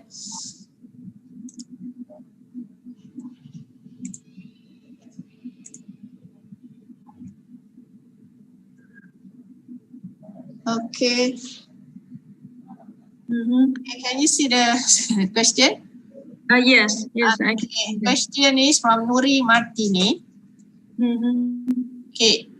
Is Wedong Smart Systems friendly user for lower grade, including lower bandwidth? Is it possible for us to connect to our current LMS that we have before, such as Google Classroom? Okay, thank you. Okay. Thank you for the questions. For the learning management system, our system one is actually is these questions are around two different systems. One is learning management system and another smart system. And smart system is one artificial intelligence for future river, and also is learning management system is for students and teacher teaching tools. And connect to Google Classroom, where for learning management we have several advantages. One is we are free for South Asia countries, schools and learners, and we have live streaming and rich courses and rich content. And third one is the rich content for South Asia countries.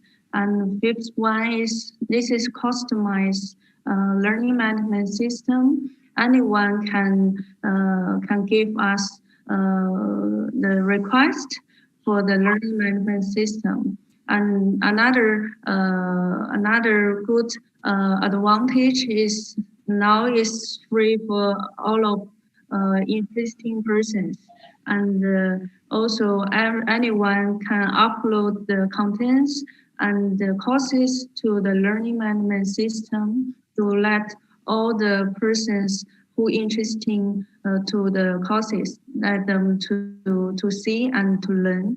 And another one is for I think another question difference with is future river smart class smart system. For our system, we are support provide online and offline technologies. So if the Wi-Fi system is really bad, and also we can give the good using fueling in offline. So anyone, if the problem they have problem for Wi-Fi, internet problem, or really lower speed of internet, they can using our offline learning management system. And another one is to support the correction situation of teaching in the South Asia countries due to non-fixed classrooms.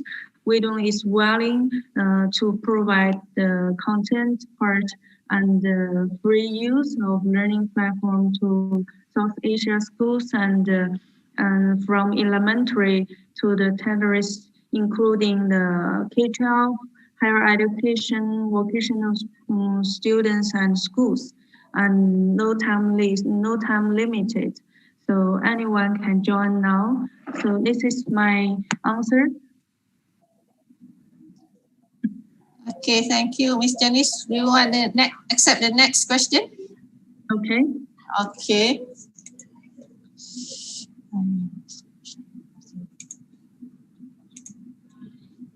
Okay, the next one is from Slido YouTube. Question is, does Wedong Cloud Education integrated with other IT solutions and providers? It's from Anonymous. Okay. Yes, thank you for your questions. For Wedong Cloud Education Integrate, we are using actually using IT technologies, artificial intelligence in like the VR, AR, XR technologies. Later, I will sharing my link to the chat box and to let the guys to learn what we do for the VR reality and the AR reality solutions. From now, I just give a really introduction for the AR and IT solutions for the like the exciting responses, integrated simulation, and integrated driving and services control solution, and also for the smart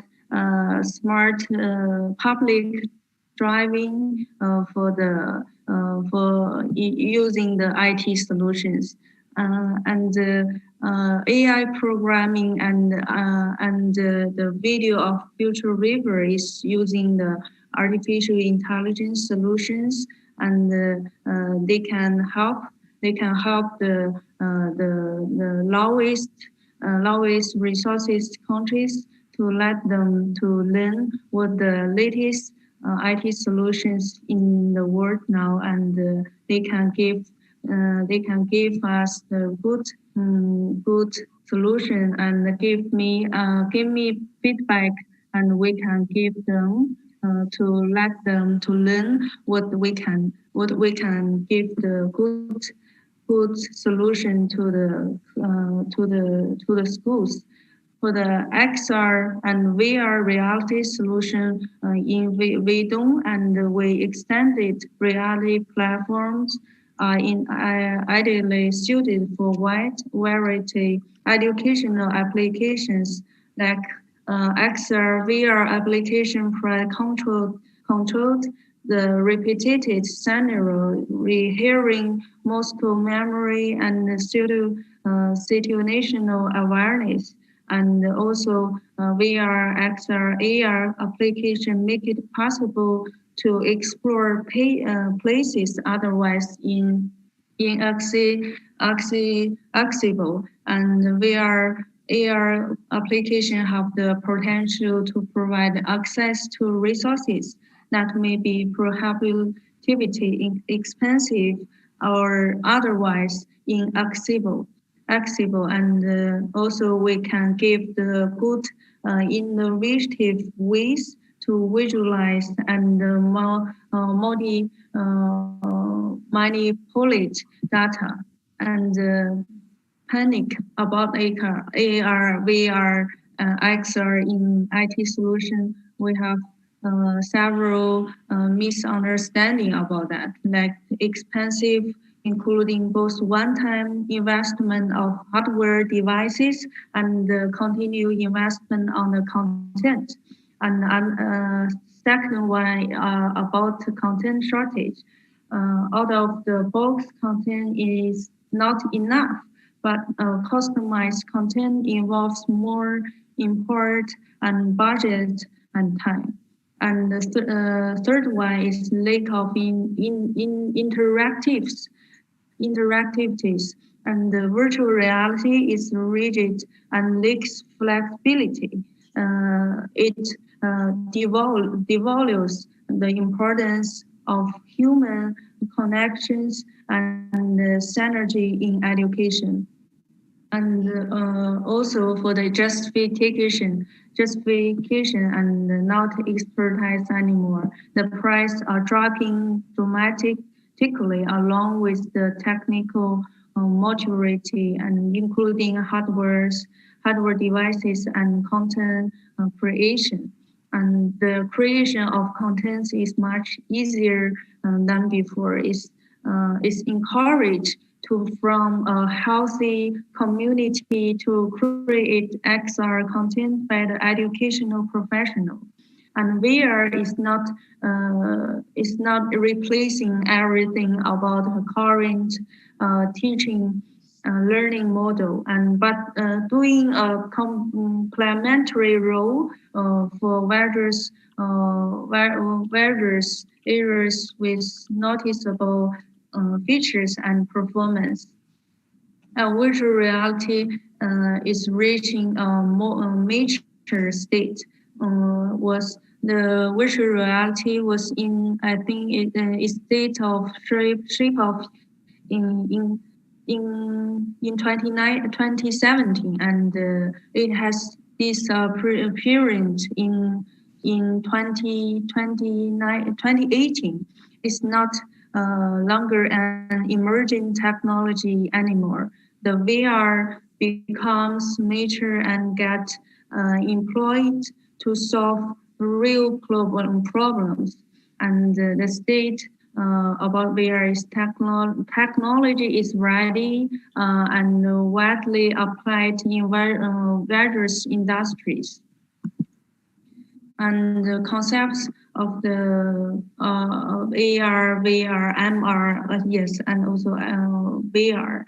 And we have light augmentation, mixed reality, and full virtual environment. Like AR is light augmentation, and the mixed reality is immersion spectrum like MR, and the full virtual environment is VR, and AR is digital content on top of your real world, and MR is digital content interacts with your real world. And VR is digital environment that shut out the real world and full virtual environment. And we don't also give a good architecture like near eye display and perception and interaction and network transmission and rendering processing and content creation. And this is my introduction about the IT solution we integrated with AI, artificial intelligence. Thank you, Dr. Mariam. Thank you for your question.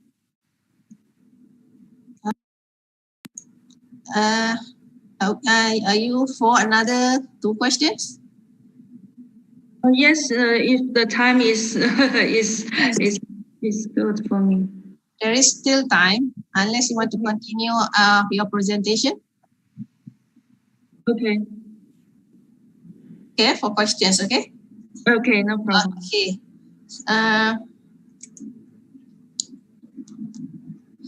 Okay, the next is for the live question. Okay, we are hoping that, hold on.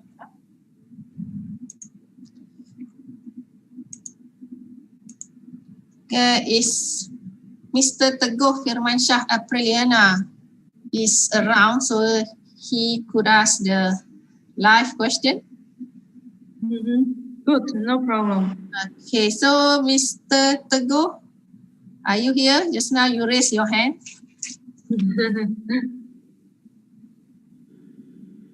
If not, we move on to the next Zoom question. Okay. Okay, then we move on to the Zoom question. Oh, sorry, Slido from the YouTube, sorry. From Rosalie, how to apply the courses? Is it open to all or only for the certain countries? Oh, yeah. Thank you for your question. For the courses and also for the content, is actually we give all the teachers and the owners provided one key password. If the password is open for any for all of one, and the video and courses is public, but if the password is only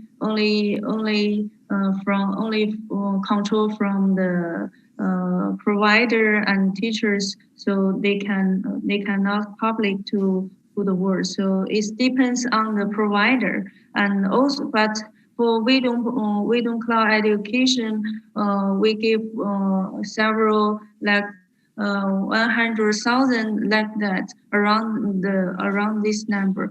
We give 100,000 courses, free courses in our platform, and the courses is free for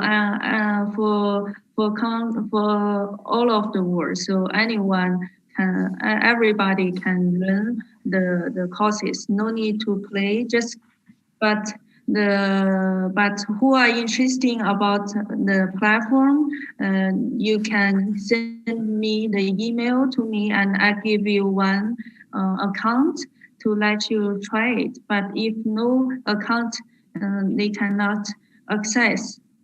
Okay, thank you. Okay, thank you. Okay, I would like to open to any live questions from the participants. Okay. Okay, share first.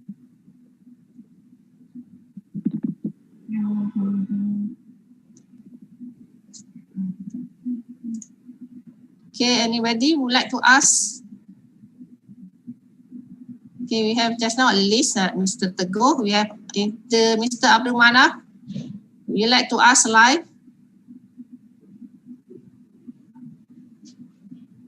Okay, Mr. Ade and Mr. Adi. Okay, then we move to the next Zoom question, Miss Janice. Okay, no problem. Okay, I'll share the screen again.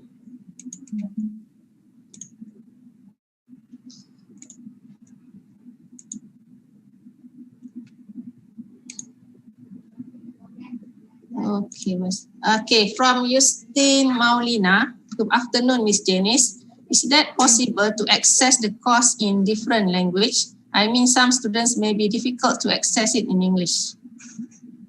Oh, yeah. Thank you for your question, Maulina. And actually, I think I forgot to give your audience introduction about the versions of learning management system. And actually, the version of the courses is we have different versions, which is including about the English version, French, and also have Italian and Spanish, and also Chinese. But for the except this for language, if like the Malaysian language courses or content want to upload to the platform, they can give us request. We can give the customized solution for our partners. So they can upload any different version of courses is possible. So you can try it, and they have the good suggestion or request. Just email us and or call us hotlines to solve the problems. Okay, thank you. And there's one live question, Miss Janice, from Gurpreet Kaur. Okay, Gurpreet, can you please present your question to Miss Janice, please? Yeah, I'm from India, Janice. Hi. Hi. So Janice, my question was, you have very beautifully shown us the different programs, and you just mentioned that you can customize it for the students as well. So one, I would like to have your email ID so that I can connect with you for that. And my question is, are there any courses for school students also? Because now what I see the scenario is that the school students are more focused over their skill building. So, I've suddenly seen that shift during the pandemic last year. So the school students, the grade 11 and 12, which we call it high school here in India, are there any courses for them as well? Thank you. Thank you so much for your question. I think another one friends also have these questions like vocational courses and content. Yes. First, later I will sharing my email address to the chat box. and also for my company website link to anyone they can learn from our website. And secondly, for the question for higher courses and also for school courses. During my presentation, I was mentioned about one schools from BBS schools in Paris in French, and we have good courses in finance, in mathematics, in English, Chinese, and also French. All of the courses in these schools. That's why our platform have rich courses for higher education part. Also, we are partnership with Ministry of China, and also we are partnership with Minister of DAP8 from Philippines, and also chat in Philippines, and where we can customize combine the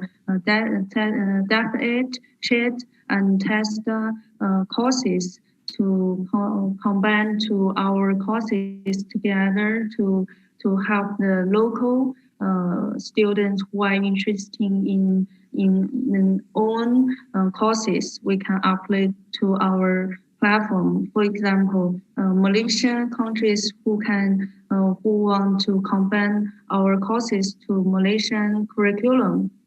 We can also customize the courses to our platform. That is possible. And also for the vocational schools, we have one demos vocational group in Paris in French, and we have 800,000 courses we can upload to our platform, and to let the interesting learners to learn the French and American countries' vocational skills from the platform. Now we are going to public to everybody, but right now is ongoing to solve this problem. But who can access to the platform? I can give the one user ID, and they can to learn to try the higher education part of courses and the vocational courses from our platform. Thank you for your question, and later I will sharing my email to the chat box. Thank you. Thank you for the answer, Janice. Thank you. Thank you. Okay, thank you, Ms. Goprit. Thank you, Ms. Janice. Okay, now Ms. Janice, some concluding remarks from your side. Thank you. I will give. Really honored to join us today, and hopefully we can hand to jump the coronavirus pandemic special situation together, and hopefully we can have more time and more conference together in the future. And another one is, I think so many persons is interesting about learning management system. I just reminded them, and we don't is to support and current the situation of teaching in the South Asia countries due to non-face classrooms, and we are willing to provide free courses, free use of learning platform to South Asia countries and elementary to tertiary,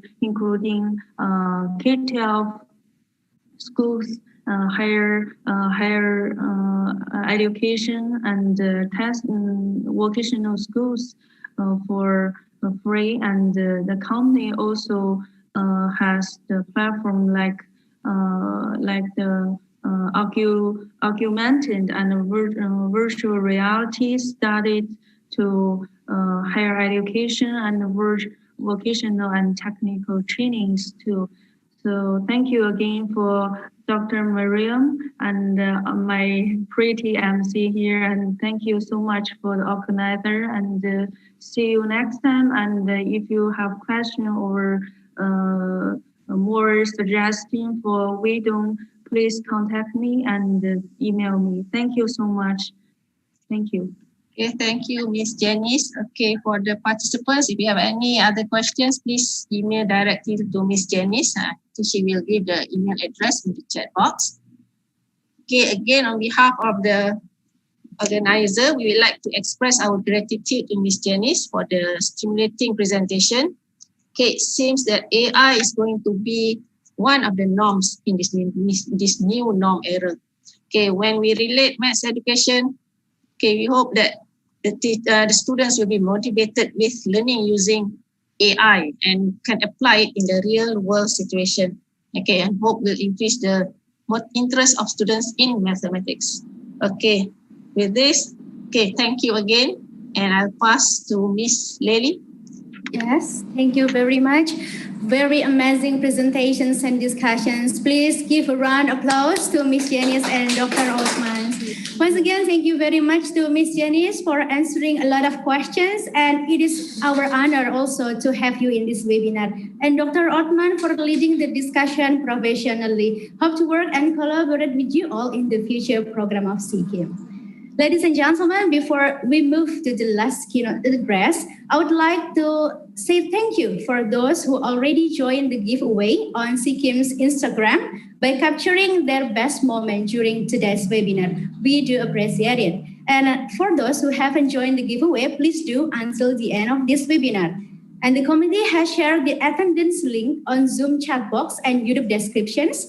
Please ensure you fill in the attendance list as the record of your participations. Ladies and gentlemen, for the last keynote address, I will say, trust me, this talk will be as much as intriguing as the previous sessions. Now we have reached the last keynote speakers for this webinar, which presented by Dr. Andreas from nonprofit organizations Imaginary Germany. His session will be led by the moderator, who is here with me actually in this conference room of CKIM, which means joining you and us also online today. She is Dr. Farida Nur Hasanah, the Deputy Director for Program of CKIM. Dr. Farida, good afternoon. Good afternoon, Ms. Lely. How are you today? Oh, it's great, really. Okay, are you ready? Yes, absolutely. Okay, but before you lead the sessions, allow me to read your short biography.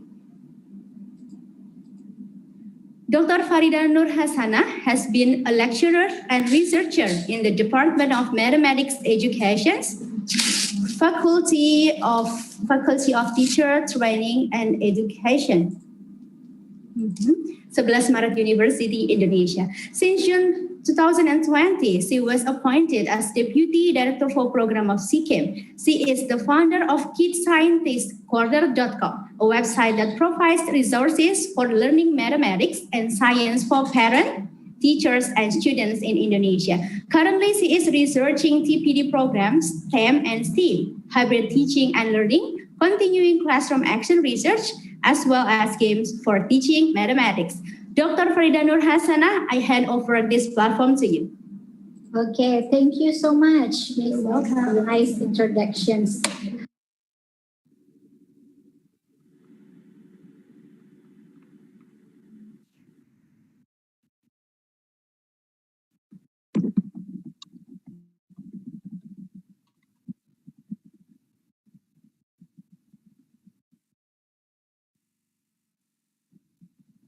Andreas, are you here? Sorry, I'm here. I could not hear you. Farida, are you asking me? Yeah. Oh. Yes. Now, can you hear my voice? I can hear you. Yeah. Okay. Thank you so much. Before we continue to the presentation of Dr. Andreas, let me read the biography of Dr. Andreas first. Dr. Andreas is the director of Imaginary. a non-profit organization for the communication of current research in mathematics based in Berlin. He has a PhD in mathematics in the field of machine learning and has worked from 2007 until 2016 for the Mathematics Forschungs Institute Oberhof, a Leibniz Institute, where he co-initiated Imaginary. What is Imaginary? Imaginary is currently involved in a major training and teaching program in artificial worldwide and has developed a digital and physical open source AI exhibitions. Professor Ramanujam also mentioned that Dr. Andreas is one of the heroes in this field in his presentation in the first sessions.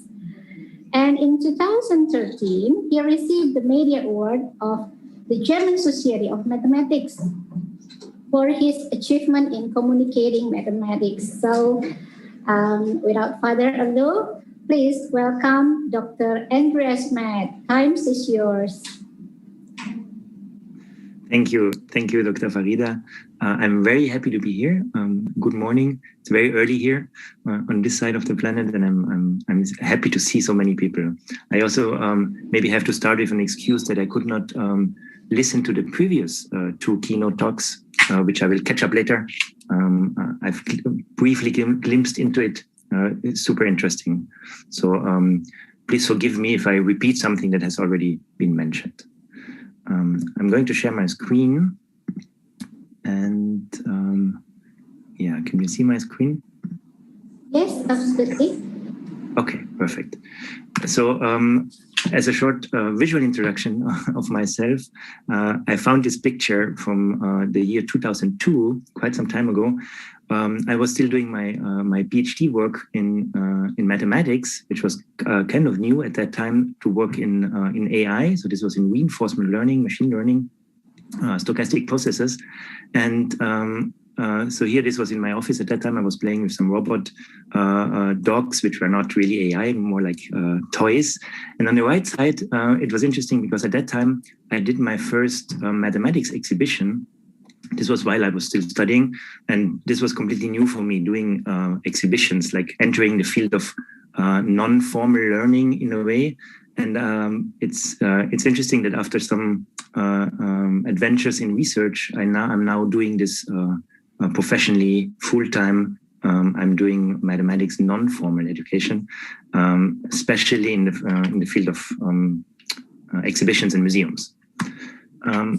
A few words about Imaginary. I also put the link here. So the website is imaginary.org.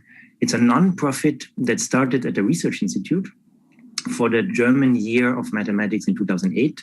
And the idea was to do an interactive traveling exhibition. And it was very successful. So we started doing it outside Germany. And after, I don't know, 8 or 9 years, it became an independent non-profit organization. So we are based in Berlin, but we work on a global level. And the main philosophy of Imaginary is to do everything under open source licenses. So everything we do, all our exhibits content is freely available under open licenses. And the idea is to be as close as possible to current research on the one hand side, but on the other side to be as attractive, interactive, explorative as possible.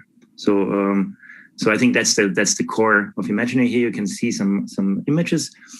We invented this format of open source exhibitions. So many of our projects are not done by us. They are done in collaboration with local partners who copy our exhibits and just stage their own exhibitions, change the content.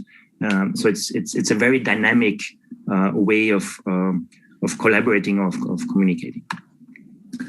In terms of AI, I'm going to give you a little glimpse into what happened in the last years in the non-formal field, which is interesting because there have been some AI exhibitions. So far, I haven't seen an AI museum yet, but I'm sure that it's coming. And currently, there are a lot of AI exhibitions in the planning, new ones. The former AI exhibitions so far that I have seen are more related to applications, maybe also the art and AI side. The new exhibitions, which are now in the pipeline, so there are several, one in Paris, in Finland, in Sweden, also in Germany, planned to be opened maybe later this year or next year. They are also now more focusing on the core mathematics, or like the core algorithms of AI, which I think is very necessary. We started 2 years ago. Again, interesting, 2019 was the German year of AI, of artificial intelligence. In Germany, we have the science year. So for 1 or 2 years, the whole country is focusing on one topic. And then they do a lot of events and whatever, exhibitions, talks, and it's very, very present in the media. So 2019 was the year of AI. And we joined the year with a workshop series and a lot of exhibitions at like public spots in train stations. And there was an exhibition on a boat traveling through Germany. And from that on, we developed a whole new exhibition, which is called I Am AI, explaining artificial intelligence. And the idea of this exhibition was to really go more into the details of the core methods, like to really explain, I don't know, how does a neural network really works? How does it work? How can you train it? What is gradient descent? What is reinforcement learning? I'm going to show you some of the examples, but the idea was really to show the mathematics of it. So this exhibition was conceived with the support of the Carl Zeiss Foundation. And it's an exhibition that we could not, like a physical traveling exhibition that we could not start yet because of COVID-19. So it's still waiting in the storage room. Hopefully we can start in fall this year. And it's also, again, an open source exhibition. It comprises of 14 exhibits. And here you can see a little bit into the exhibits. I'm going to show you some of them in a couple of minutes.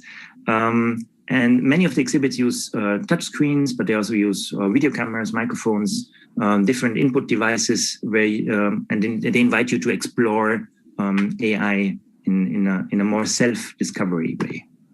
Here you can see some images, like ray-traced images of the exhibition. Since we could not start the exhibition in a physical way, we decided to do it in a digital way, which was in a way new for us. We are very digital as an organization, so we do a lot of software development and we feel at home in the digital world. But so far we were always working with real physical interaction. So this was kind of new. So we started a digital exhibition under the domain IM.ai, and we were looking at formats. We call them, or they are called explorables or explorable explanations. So on our website, we call them trails. So these are kind of interactive stories. On the right side, you see an example that include videos or maybe interactive applications, pictures and stories, and you can just read and play along. We were also testing something that we call interactive video. So you can see here on the left side an example. So there's a pre-recorded tutor that explains you something while you interact with the website. So you do something, and then the pre-recorded video talks to you, and then the person in the video changes your screen, and so the time code of the video is connected to what you do. So that's also a format that we developed. We started this project in June last year, and it was a very, very big success. So interesting for us that suddenly we were doing everything online and everything in a digital way. So of course you have the classical whatever online talks. There were online exhibitions. Here you can see an example at the World Intellectual Property Organization. So there was like a 360-degree video exhibition. They used some of our formats, and reported like most of the exhibits, whatever is possible, into the web.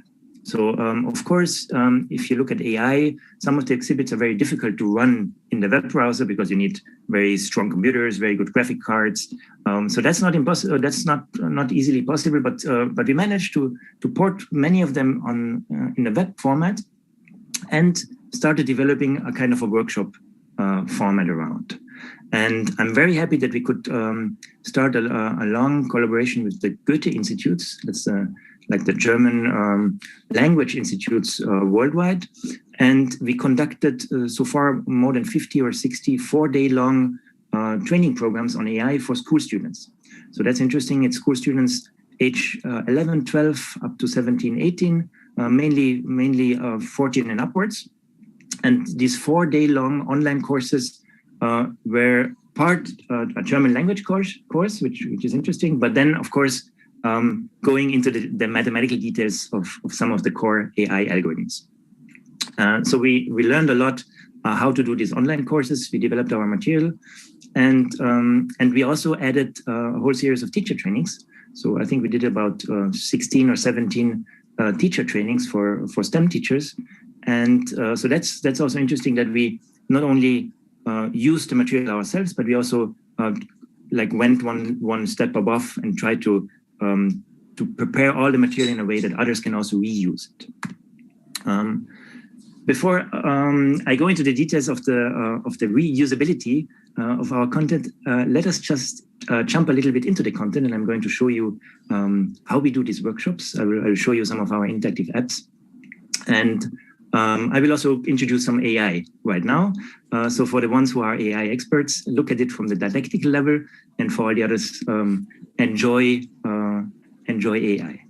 I used to show in my workshops or in my talks this Super Mario World card. I don't know if you play video games or you played video games. I often like to look at science in a way of a world map. I like this, that you have these continents, you have the kind of islands, you have the cities, and you have the connections in between. And this is not a fully professional scientific map of what's happening in AI. I'm just seeing that there's still some German word here, genetic algorithms on the top. But I like this, that in the center at the moment, you have this big island, which is the machine learning island, with the 3 pillars, the reinforcement learning, the unsupervised learning, the supervised learning, using similar tools like neural networks.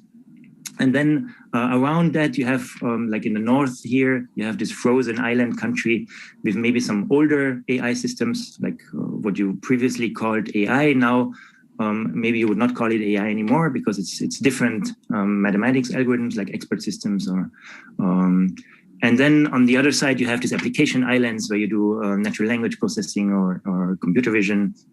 I also like this kind of new islands coming up, the volcanoes creating new islands where the mathematics is just being invented, like causal inference, for example, causality, which is a new field. And then you have a lot of connections. You have the tools that you use, and you travel between the countries and you explore it in a way. We're going to start now to go, of course, into machine learning in the central island, and we'll start with neural networks. We developed an exhibit which is called Neural Numbers, and now I also invite you to play along. So there's a link list that I'm going to share with you in the chat. Let's see, and then yeah, I invite you to play along. So that's a list with different interactive programs. We use these linked lists a lot in our workshops, so it's easier just to say, okay, now let's start with exhibit number 2 or exhibit number 3. So you can open here the exhibit number 2. Can you see it? So now this is all about, like, I would say, what's the difference between a normal computer program and an AI or like a data-based computer program. So the whole idea here is to have a software piece that recognizes handwritten numbers. So I can, here in the input field, I can just draw a number, and then I have this confidence bars on the side, and the computer would tell me, okay, I'm very confident now. This is a 1. I can draw an 8. Okay, I'm very confident this is an 8. And while you draw, you can see how the confidence bars go up and down. So the computer program tells you what it is. If you try to program such a software, you can try. That's a good exercise. For example, to find the rules. How does a 3 look like? That's the normal computer programming way. If this looks like this, then it's like this. If this happens, then this. So if you try to specify the shape of numbers, you will run into issues very quickly because there are so many ways, and maybe there's just a little bit piece missing, but it's still an 8, or I don't recognize it. Now this is even wrong here. So one way is to specify each detail, like I have a straight number here, a straight line here, a straight line there, or you use a training set. So I invite you here to play, and maybe you can find a number that the computer does not recognize well. So that's also interesting. In our workshops and in teaching, this kind of breaking the system is always very attractive. I give you this mission. Can you find a number that you recognize as a number, but the software does not recognize? So we have software pieces that are trained by data, and if you click here on the third tab, now I have this one is a neural network to recognize numbers, which is trained only with 300 images. So trained just a little bit, and you can see it's not very confident. It also doesn't work that well. You can also click on the fourth part, which is the same network, but trained with 1,500 images. So here you can see it's already much better. So it would recognize, I don't know, like a 3. Most of the numbers it would recognize. You can, of course, try different things, like, I don't know, what happens if I do a dotted line? I don't know, I try to make a dotted 0. Yeah, it would recognize it. You can tilt the numbers. You can, I don't know, really play with it and see how it works. So there's one thing now going a little bit deeper. So the first level was this kind of, you play with a software piece that has been trained. So the different states, trained a little bit, trained better, trained very well. And then we have this kind of, what do we do with our input? So I draw a number here. And before I send this number into the neural networks, I apply a certain transformation. In this case, the normalizer, what it does, it's that it downsizes the pixels of the image. So we'll make it a 28 by 28 pixel image. And it also scales the image, so it's always more or less the same size, and it's placed in the center. So here, for example, if you draw a small 3, you see it would become big, centered, and in the same size. So this is what I do with all the input. I'm going to show you now a different version, which is like more the exhibition version of the same exhibit, of the same interactive. So here again we have the recognizer. Now it becomes interesting. Now I can also train my network. Yeah? So I start with a network which is randomly initialized. So here you can see it does anything, and then I can use sample sets. I can show you the sample set here. The so-called MNIST data set, which is an open data set of hand-drawn numbers. So they are hand-drawn and they are labeled. So that's very important. So you have the image, and then you know that this image is a 5. So you have 80,000 images of numbers, of digits, and they are all labeled. So I have, I don't know, 10,000 zeros, and I know that it's a 0. So that's very important that I have this data set. Here you can see some examples of the 1s and the 2s and the 3s. Also to show you, here you can see the input of the image. Just make it bigger. So it's really 28 by 28 pixel dots. And what I show the computer is the colors of these dots. So I have a vector of 28 by 28 numbers, and the numbers here are between 0 and 1. 1 would be a white color, and 0 would be black. Since we have some gray colors here on the borders, it would be, I don't know, 0.2, 0.8, 1, the rest would be 0. Good. Coming back to the network. So now I have the training data, and I have the network that I'll show you later. How does it work in detail? But the connection would be, now it's not trained, so I can use it. I don't know, it's not very good. And now I can feed in training images. So I can just click here on start, and I use, I don't know, a couple of hundred, a couple of thousand images. I can, whenever I want, I can just stop and say, okay, now I trained this network with 1,600 images, and I can test it. It's already quite good. It's interesting that here on the right side, it says predicted accuracy. That's something that you often do when you train a network, that you take part of the training data, let's say 80% of the training data you use for training, and the remaining 20% you don't use for training, but you use it for testing.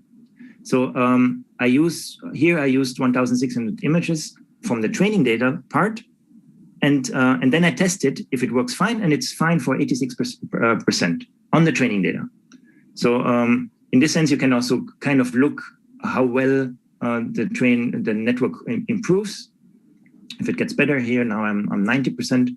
But this only shows you how well it performs on the training data. It doesn't show you if how well it performs if I put a new number here, which is not part of the training data. So that's maybe one of the first magic things of neural networks that they generalize. So they don't only work on the training data itself, but later they also work on other numbers because this 3, as it is here with these pixels, is not part of the training data, but it still works perfectly. So there's this layer of I have training data. I use the training data to change the network in a way. If you look here at the lines at this artificial neuron connections, they're changing in color. So this means that something is changing here. Some numbers are changing. So I think the blue lines are for negative weights. The reds are for positive ones. We're going to jump into the detail what this means mathematically, but here it's really just more introducing that you have something that becomes better. I have training data, and then you can ask a lot of questions. You know, for example, I don't know, what happens if I want to teach the network Roman numbers, or if I want to teach the network, I don't know, letters. So of course, it does not recognize a letter. It would say, okay, this looks like a 9. But you can also ask your students, okay, but then I have to change the training data. Or how important is training data in general? If I look at the training data here, I see that the ones are the American ones. So it's the straight lines. In Germany, we use a one which rather looks like this, which, for example, here, it's not sure. Is it a 1? Is it a 9? Or is it a 7? If it's because we usually put the 7 here. So it still works with this 7. So it's very dependent on training data. And that's also super important just to feel how important is training data. The accuracy of training data, the training data is labeled, and this whole question of where do you get the training data from? There's an advanced level here where you can start changing the architecture of the neural network. You can change activation functions, optimizer. I'm going to show you about this later. But it's also interesting that you can try to play with different settings. And here again, I don't know, how can I get a higher accuracy with a low number of images, for example? And just use 2,000 images to get very high. Can I change the learning rate here? And can I play with it? Okay, so that's the first exhibit. And now the question is, how does it look inside here? Inside this artificial neural network. How is it trained? What happens if I show the image a number? If I train it here, so I show the image a number. Number 5, this is a 5. So I show the image, okay, this is an 8. It would say 3, but it's not a 3, it's an 8. So there's a gap, there's an error between what the network tells you and what it should tell you. So how can we train these networks? And for that, if you jump back to the linked list, we can open number 3. This is called gradient descent. So this is a game. I can also share the link directly. Here. So you can also play along. That's a lot of fun to play along. I usually in online talks take my pirate hat, which always works very well if you do it a little bit less formal. So the story is there was this pirate like 300 years ago, and she hid a very, very valuable mathematical treasure on the bottom of a sea. On the bottom of the sea level. And now, a couple of 100 years later, we have this exploration boat, and you can go left and right. What happened here? So you can go left and right, and if you either click on the blue button, or you can use your arrows left and right. If you click down, you can lower a probe to the ground of the sea. And that's the thing you can do. You have 10 probes, and whenever you lower a probe, you get a feedback on how the sea level on that spot would look like. Now I ask you to play and find the treasure. The treasure is hidden on the bottom of the sea.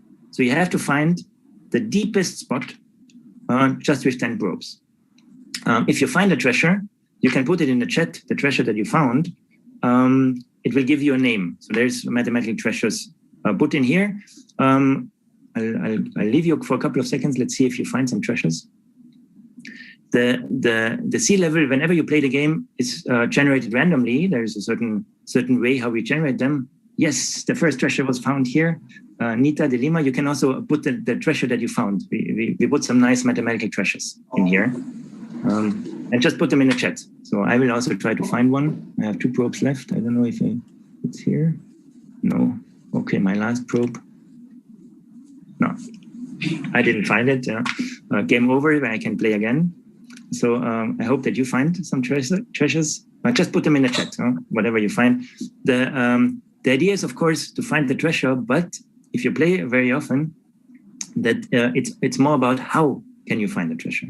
So where do you start at the beginning? What do you do? If I have a slope like this, okay, I would probably go on that side. Okay, maybe the treasure is here. No, it's not here. So that is probably just a local minimum. I have to find another more global minimum. So I have to look of difficult. Some curves are very tricky, maybe difficult to find the treasure. Okay, now I found the treasure. So for example, I found here the instructions for squaring the circle. A very valuable mathematical treasure. And once you found the treasure, or you run out of probes, the curve below is shown, and you can see the issues of certain curves. And that's also something that works very well with students. This whole discussion of what's a good way to find a treasure? Where do you start? Should I start in the center, randomly somewhere? And then what do I do? So I get a slope here. Okay, I go down. Maybe then I jump to another place. I explore some other area. I usually try to follow the gradient. So that's why it's called gradient descent, in order to find minima. Yeah, whatever, is it a local minima or global minima? Wow, somebody found Fermat's loss proof. That's of course also a very valuable treasure.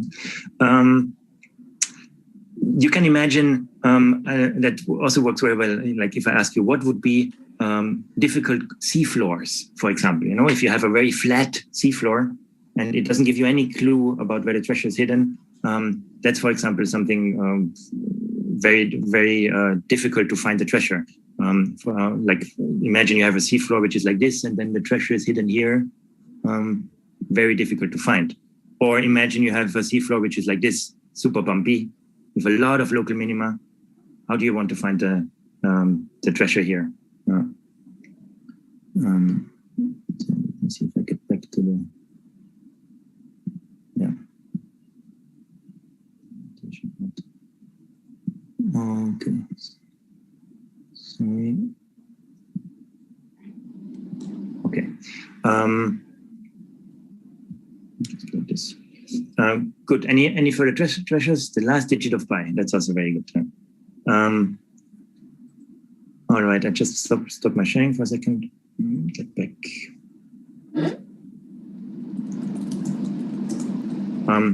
All right. Now, what's the connection of the treasure, or the way how to find the treasure, and the neural networks? So first, what's interesting is to discuss the method. So this is a good example. I like this very much in our work, that we provide some tools. In this case, it's really like a game, but in a way, when you play the game, you find out the algorithm. I don't have to explain you what is gradient descent. You just find out yourself, and you find out yourself. You self-discover somehow what are difficult grounds. Maybe how much should I move? If the slope is very deep, should I do a big step? Should I do a small step? Should I do a big random step somewhere else? How can I go down? And that's very interesting. That it works very well with students, even younger students. That you immediately, there's a big intuition how to find the good algorithm, and you can discover gradient descent in a way on your own. Now, how does this connect to neural networks? The curve you see here is the error curve. So it's the curve, I mentioned this before, the error between what the network should do and what the network does. I'll show you the error in detail a bit later, but there's a gap. So at the beginning, if you look at the network, here at the beginning, I don't know, it should tell me 3, it gives me something. So there's it should tell me 4, it gives me something. So there's an error between what it should do and what it does. And this error, you can imagine this is it's a curve. If the error is 0, the network is perfect. So what you try to find is to improve your network. So the position of the boat would be the network. So I start somewhere randomly. Now I'm far from the bottom, so it's not very good. Now I try to improve the network. I go further down. Okay, now I'm better. It's a better network. I go further down. I try to improve. Okay, now let me see. I found the global minimum. My network is good. It's trained. So this is it's training on just with one parameter, left and right. So I just have one number that I change. In the neural network here, it's not one number that I change. There's a lot of numbers. So each line here would be, for example, a number. And I change all these numbers and I improve my network to find the treasure, which means to get a network which behaves better and does what I want it to do. Like it fulfills the training thing. Now we can even go a little bit more deeper and even more in mathematics. I'll show you. I'll take off my parrot hat. So now I think it's very important to get a glimpse into what is an input, what is an output. We have seen the example of an input in terms of numbers, for example, like the numbers of the color code. The image would be an input. And the output would be the confidence bars. Okay, this is a 3, for example. In terms of mathematics, if you look at one of these small circles here, this is an artificial neural network, and they have all the same structure. So the structure would be that you have numbers coming in, the x1 to xd. Then these numbers, values are multiplied by the so-called weights. So you have x1 times w I1, and this you do with each input. So let's say all the color codes are coming in, and then you weight them in a way. You say, okay, this 0 is not important, the black is not important. This white spot, for example, I don't know, in the number 8, there's something in the center. So because it's where the two circles meet, so it's important that there is some white in the center. So this input here on number, I don't know, 400 is very important. So I give this a very important weight. And the weights I can change. The weight is the position of the boat. And I sum up, I have the summation of all these weighted inputs. I add another number. This is the bias, which gives a certain strength to this whole neuron, not just to the individual weights, strength or weakening it. And you have mathematically very interesting nonlinear or semilinear nonlinear activation function, phi, before you get an output. Now, this you can do with each neuron here, and what's interesting is the whole connection of it. In terms of the activation function, very often nowadays you use the so-called rectified linear unit. So here on the top right, it's simple to show. So only positive numbers are channeled through. Everything else is 0. So it's whenever there's a negative input, it stays 0, and as it stays the same. Now, this you can introduce in mathematics in a very formal way. In terms of mathematics, I think it's doable because it's multiplication sum. There's one function here, but the complexity is more like in the connections that you have a lot of them. So there's the whole series. You do this a lot of times, and in very large networks, you do this millions or billions of times. But you can also use tools for it, and I'm going to show you now a tool that we use to introduce these mathematical details, which is called we call it simple networks. It's still a prototype, so we're still working on it. If you go in the chat, like in the link list, I will also put it in the chat.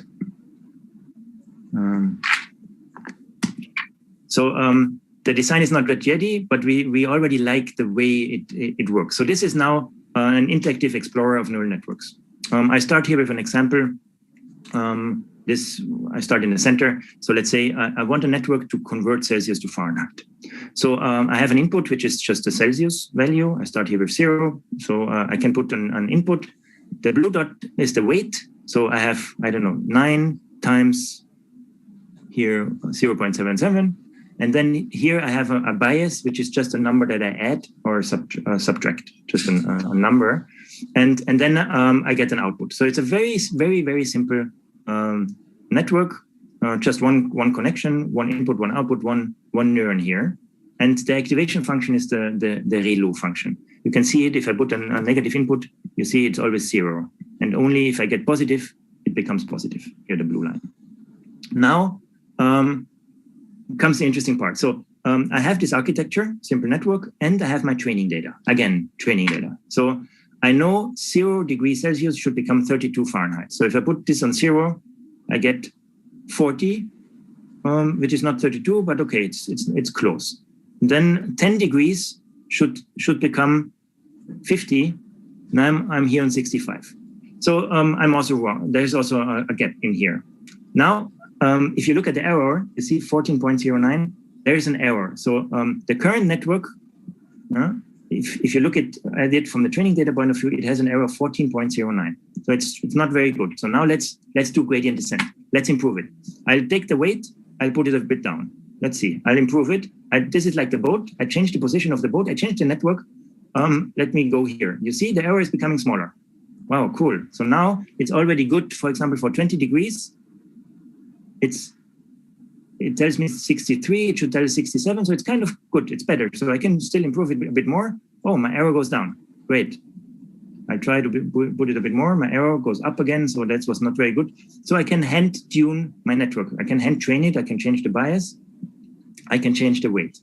Now, if you click here, you can also just do automatic gradient descent. You know, like that you go with the gradient, and I train it by hand, like by hand manually with the gradient descent method here. And now I have a network that has 0 error. You see? So 0 becomes 32. It does exactly what the training data should be. Of course, you can imagine this is a simple function. So it's like I have a whole neural network just to learn a simple function. But it's a good example of the universality of this architecture that you can actually approximate functions, you know? And functions that you don't know. I just have the training data. I don't know the function to compute Fahrenheit. You know? Even if it's a simple function, I don't know it. I don't have to know. I just have to, I need some training data and I need gradient descent. And this now you can do with all types of questions. So you can, I don't know, try to train a network. That's also, you can imagine, not so complicated, the average of inputs, but you can also, whatever the maximum of inputs, you can do a lot of examples. You can also be a bit more complex. So here you have, I don't know, something like, am I inside or outside? What is the amount of clouds? And then I can predict the temperature outside.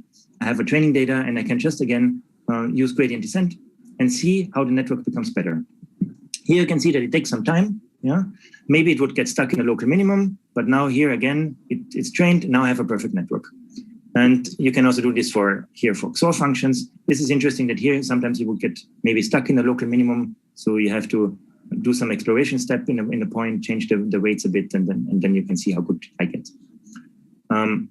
So the combination of having a tool and the mathematical explanation, and I think it helps a lot to understand the dynamics of it, even if it's just simple multiplication and some activation functions. We have a lot more of these tools, not only for neural networks, but also for reinforcement learning and for other topics which usually are not dealt with in mathematics, but there's something on ethics, NAI, for example, or like more philosophical questions. What does it mean to understand something or to know something, which I think is also very interesting going into the Turing test or Turing game direction. Now, I have 6 minutes left. Yeah, I want to introduce you to our current project, which is the logical consequence of the work of the last year. That since we have gained so much experience now using all these tools, developing the tools, adapting them, and also using them in teacher trainings or in school workshops. So the idea is now to put this all together, which I'll show you in a minute, and to have like an open IMAI curriculum. So the curriculum would have all the interactive apps, of course, with the source code and the different versions. We also have some analog games and hands-on construction. So it's not that you always need a computer. You can do a lot of things also in hands-on ways. So like build your own paper cup AI that trains, for example, playing a game, but it's only made with paper cups and pencil, no computer needed. We also have whatever discussion games. We have some insights into the history of AI, like a small game where you play the history of AI, and the detailed explanation sequences. So how would you introduce a topic? What are the questions you would ask? What are the things you can discuss, or you can go deeper? Of course, going deeper in terms of the mathematical background. Also with a lot of further references. That's also one thing that we felt a lot during these workshops, that there's a big interest with the students, all ages, to know more. Can you give me a video? I want to know more. I want to explore more. So it's now there are a lot of like very good YouTube channels, even for more general public or for younger audiences on AI, or some online kind of courses that you can give them as a reference. And I think that's also very, very valuable to have this references, of course, for the teachers, but also for the students. And we just started to have also something like worksheets that you can hand out. So it's more going into the formal context of teaching. We live in the non-formal world, so we're not doing tests. We are just exploring altogether. Now I can show you the first draft of this curriculum. Just see.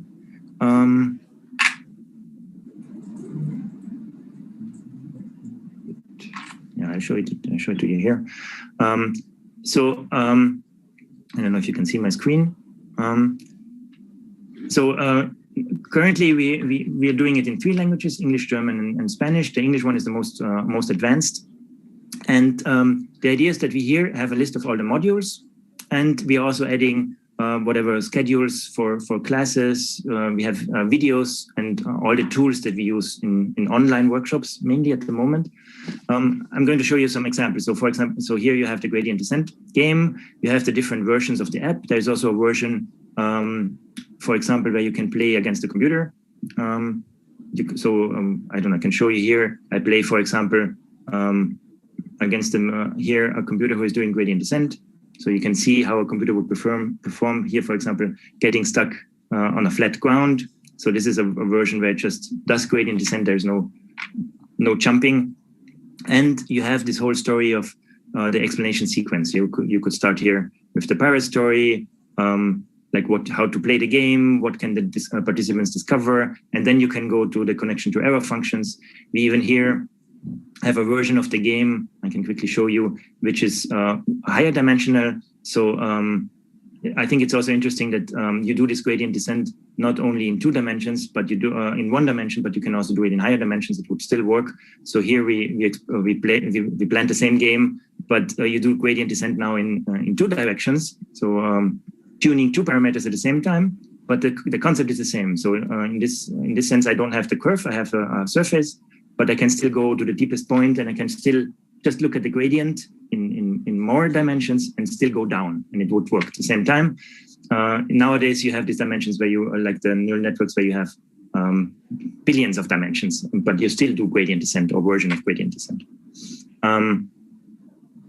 So there's a lot of material that we are collecting. There's also worksheets here. Some of them we still have them in German that you can print and hand out and use. Here, for example, a worksheet where you work with this gradient descent game, and then you try to think about the strategies and the curves and plan your own seafloor, for example, and how you discover it. The curriculum is going to be open source and is going to be published once it's ready, but I invite you for free early access. So that's something that I decided yesterday, since we have so many teachers probably among you. I think it's good. The early access would mean that you can access all the material, but we would do it in a more controlled way a little bit. So I have the email addresses. We are not publishing it right away, and I hope that you can send us some feedback, on the material if you test it or if you look at it. I will share the link. So if you're interested for the early access, just fill out this quick form, and then we can provide you with the current version, or you just wait. I guess it will be 1 or 2 months, and then we are going to publish it anyway under completely openly the whole curriculum with all the materials, so not just the things that we have seen today. So to conclude, I think there's a big potential in the material that we developed first just for an exhibition, now for workshops, and I think it's going more and more into direction school. We do this like the teacher trainings, and I think the tools that we have and the explanations around are very very valuable for the school context. And there's of course a lot that you can still add and do, but we are now going to this direction, and I'm inviting you to join this movement of this material, to add all the resources that you have, to develop whatever the handbooks around, to test the material, give us feedback, and we can do translations in all languages, and also add new ideas. You know, we have seen the world map of the AI field, so we can also add new ideas and new tools, and build a community, and in this way, like enter the AI in mathematics education field, maybe from the non-formal side, which I think is for students also like a different approach, or very attractive, and you can still do the mathematics then in your normal course, or the students do them on their own once they're interested, and once the curiosity spark is big enough, they will just discover on their own. Yeah, thank you. Feel free to contact me. I put the email address here. I will also share the slides, so you have the slides with you, with all the links in there. Also, the link for the link list slides, and I'm open for questions. Okay, thank you, Dr. Andreas. How should I call you? Andreas or Matt? Which one do you prefer? Andreas is my first name. Yeah, Matt is the last name, so Andreas. Yeah. Okay. Yeah, it is lucky for us that today we can learn much from Dr. Andreas about artificial intelligence, because most of our participants here are mathematics teachers and educators, and also researchers in mathematics education field. So now let us see the question that they already received from the question and answer session. I will share this screen for you so you can also read the question. We already have 3 questions from the Zoom platform. Okay, first I pick these questions from Nuri Martini. So it seems like she would like to ask about what kind of skills could be developed in the mathematics classroom, so that it can be able to adapt with the technology, especially in artificial intelligence. So is there any specific skill that teachers need to teach to their students, so they can build computational thinking skill? Because probably the teachers thought that artificial intelligence is closely related with the computational thinking skill. So could you please explain? Yeah, I mean, I think it relates a bit to this, what I mentioned when I showed this neural numbers experiment, introducing that it's not the classical way of programming by rules, but programming via data. And I think this data-driven technology, that's something which is a little bit of a shift in how you approach computational thinking, but still you would need all the classical programming skills. You know, and that I think it's just building on top and saying, okay, now I'm not doing if then, like if you see 2 circles, then it's an 8. But I have a training data, and then I have a technology, like, I don't know, it's a mathematical tool set, like this neural networks architecture, and I have the architecture, I have the optimization method, I have the gradient descent, whatever, and then I can just put in data and get out a software piece that does something that I wanted to do. And I think that's a little bit of a shift in a way. So I would say like this data-driven thinking is very important, like everything around data. And then of course, I would say everything related to probabilistic theory. You know, there's a lot of statistics in AI. And I think that's also depending on the country, where I think in my mathematics school, I just had a little bit of probability. And I think that's also you could even say that's a different branch of mathematics. So it's also a very different thinking. And I think these two skills are very, very important, apart from the normal programming, computational things, skills. Okay, thank you so much, Dr. Andreas. Yeah, actually here, at least in Indonesia, the probability also still lack of space in school curriculum, I think. Yeah. So very interesting. And then the second is, I think this is quite important and very interesting questions. So, Dr. Andreas, what your opinion is the AI can work in developing country faster, and how it can affect the education of developing country?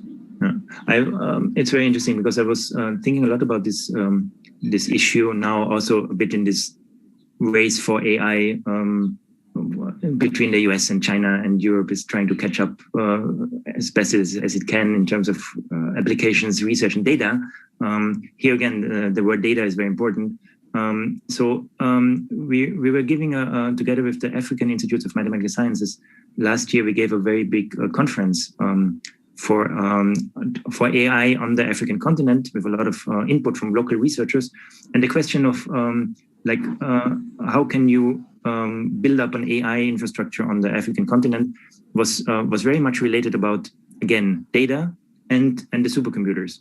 There was one interesting thing that you do not necessarily need all the supercomputers, since there's a lot of now frameworks that also run on mobile phones, and you could use different types of computing power, which is also important, the computing power. But I think one big issue is also is the data, where in some contexts or regions, you just don't have the data for certain languages, for example, so you cannot train a natural language model if you don't have the data. I have the feeling, and that's maybe my mathematician's heart, that you can always just catch up with algorithms and theories and inventions, and the inventions are not related directly to the resources. Indirectly, yes, because it's the education that you have. But I think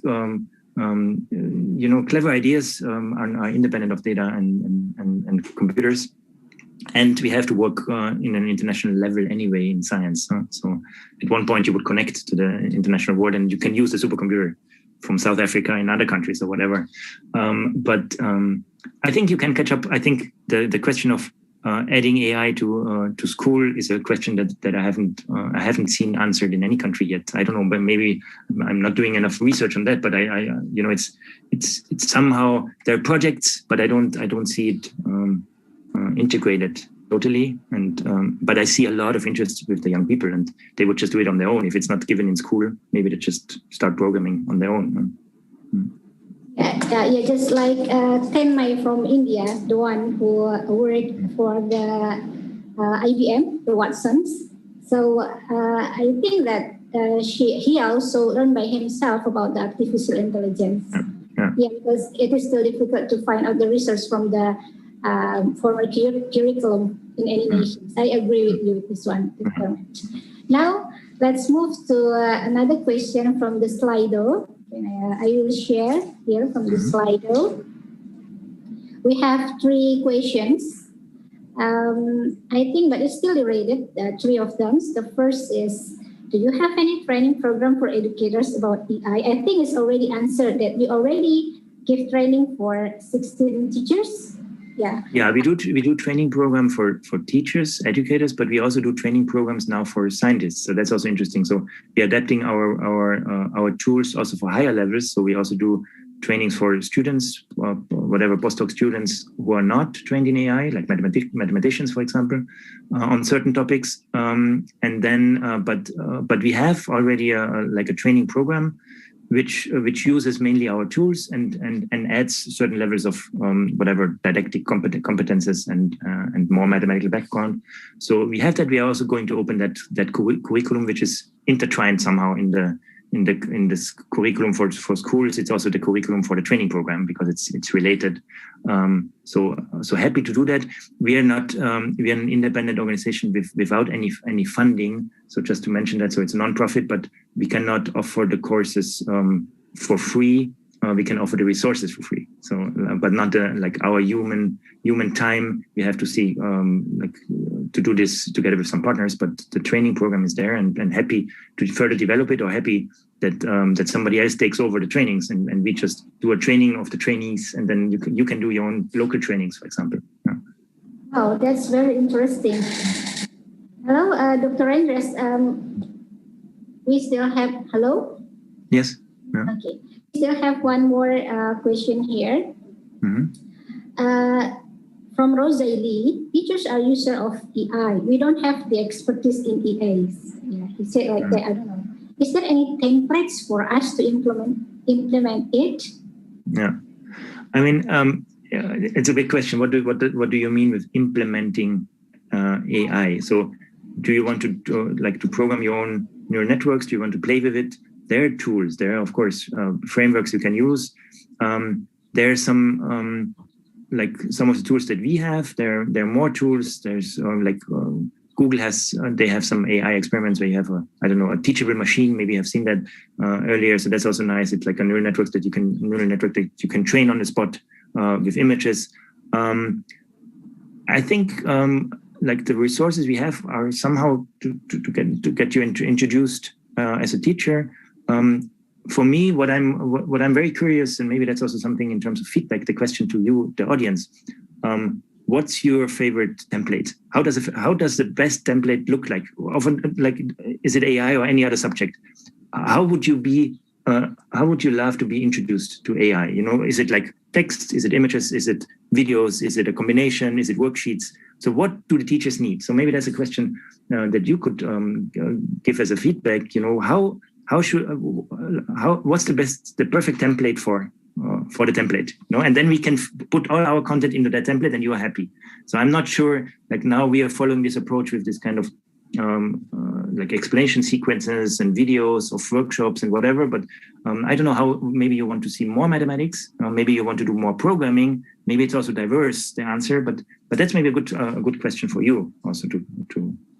Okay, thank you. Probably, Dr. Andreas, I also browsed the website of talk about AI. I am AI. So you provide a comic for introducing AI. Yeah, I think probably we can suggest teachers at least to read first, so they can learn about AI, and then based on the knowledge that they have about AI, then they could create or design by themselves what kind of template that actually they can introduce in their classroom. We already have 3 attendees who already raised hand. Would you like to give him opportunity to pose the question directly to you, Dr. Andreas? Yeah, for sure. I just realized that I put all my links into the wrong. I just sent it to the panelists. I will help you to. I already opened it, so I will help you to post the link on the chat rooms. Yeah, okay, perfect. So they can grasp all the. We need to talk about EA. Okay, perfect. Yeah. Okay. Now, I will unmute one of the attendees here. Here's from Mr. Munawaro or Miss Munawaro. Hello, can you hear me, Miss Munawaro? Hello, Miss Munawaro. You can unmute first your microphone. Okay, no. Now we go to next, Mr. Alim Wijaya. Mr. Alim? Hello? Yes? Yeah. Yeah, please pose your question directly to Dr. Andreas. I want to know how to make the program like both. It's how to make AI, artificial intelligence, for our student to make study more joyful and etc. Oh, okay, let me help you. So, Dr. Andreas, probably Mr. Alim asking is about how to use AI to create an applications that can help teacher teach mathematics in a joyful way? Is that your question, Mr. Ali? Yes. Yes. Yeah. I mean, I don't know. I think the way that we do the things that I showed you, for me, it's joyful. I don't know if for the students or for the others, but to have this more interactive self-discovery approach where you play some games, you have direct feedback. We have a small robot simulator for other things. So I think that's a joyful approach where you can directly explore and see things, and it's not.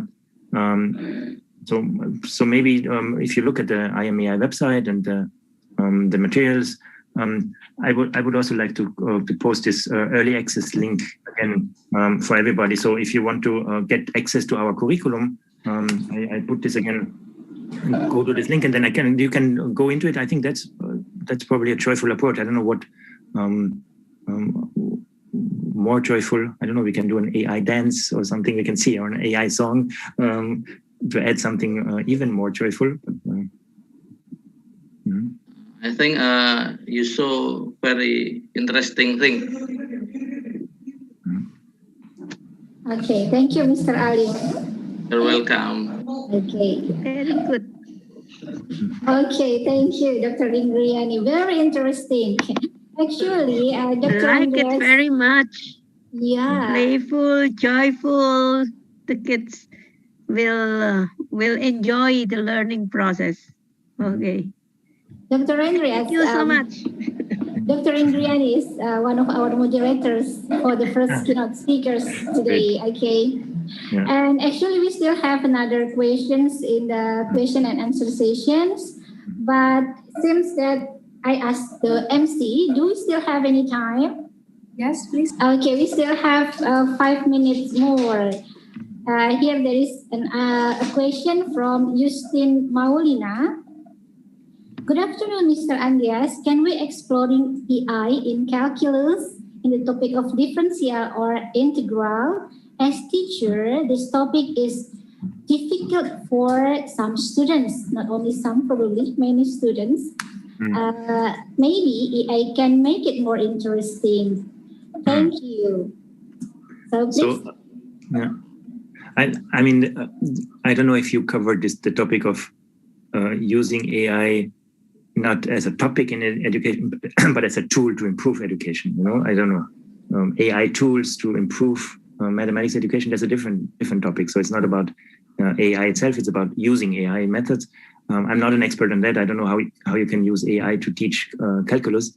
But maybe again, if you have some, I don't know, like a real example, you have the gradient descent and you have to compute the derivative of the curve in order to see the slope. So that's also something that it's more like, maybe in this sense, you have a direct, okay, now I have to do a differentiation here, but it helps me to find the treasure.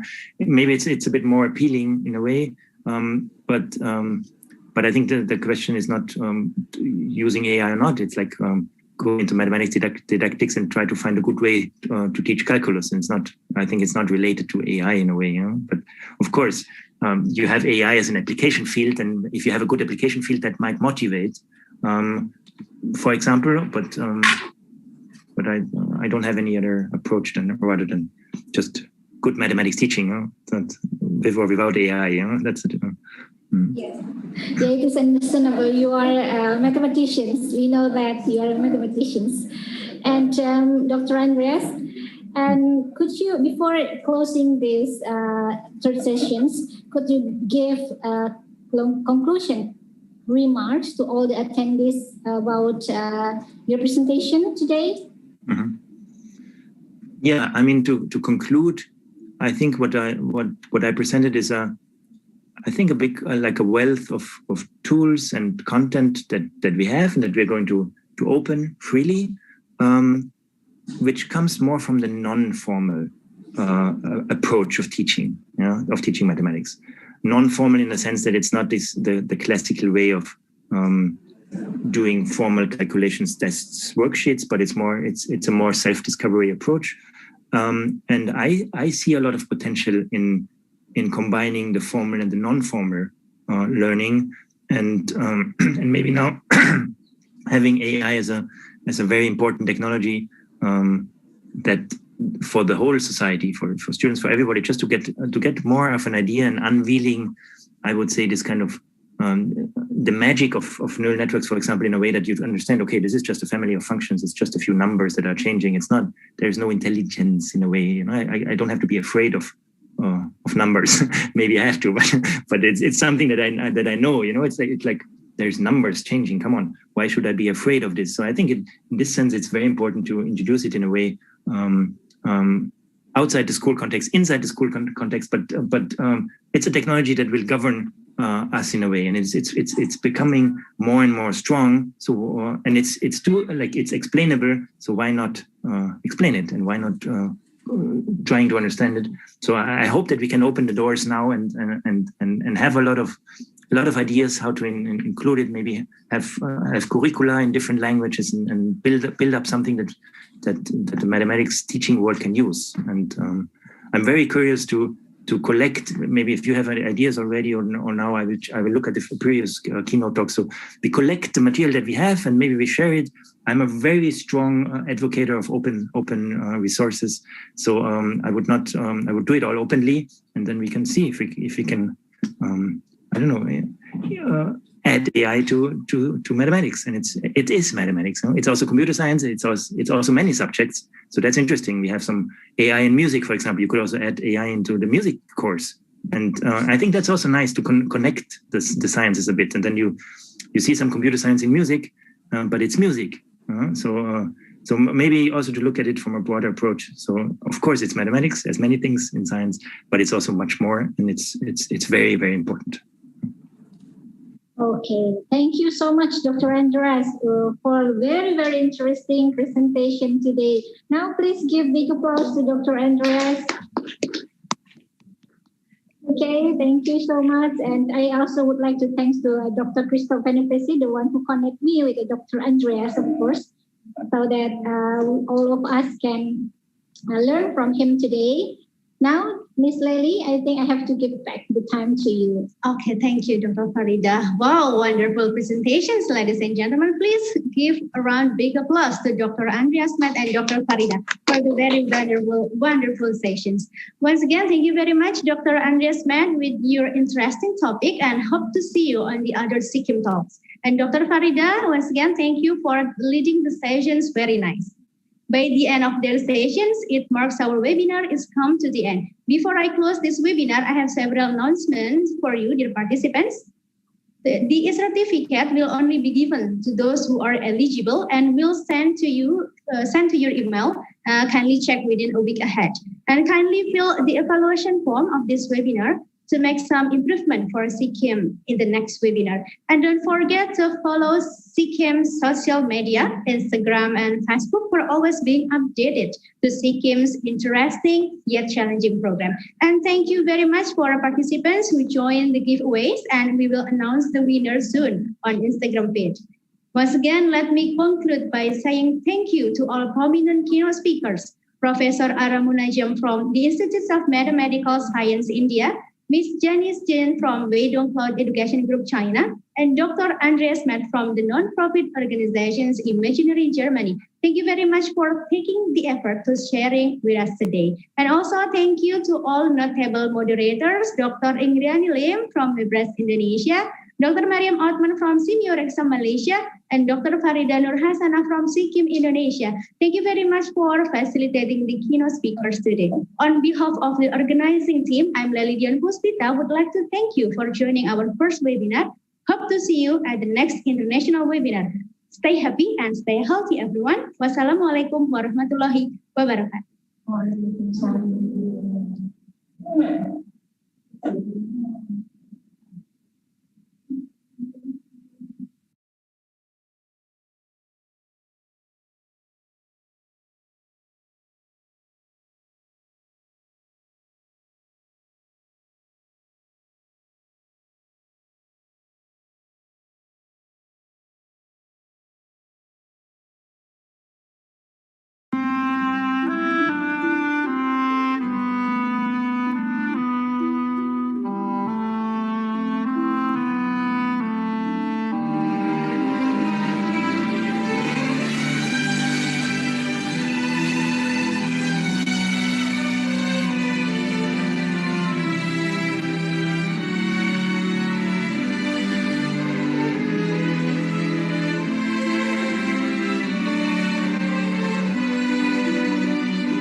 Recording stopped.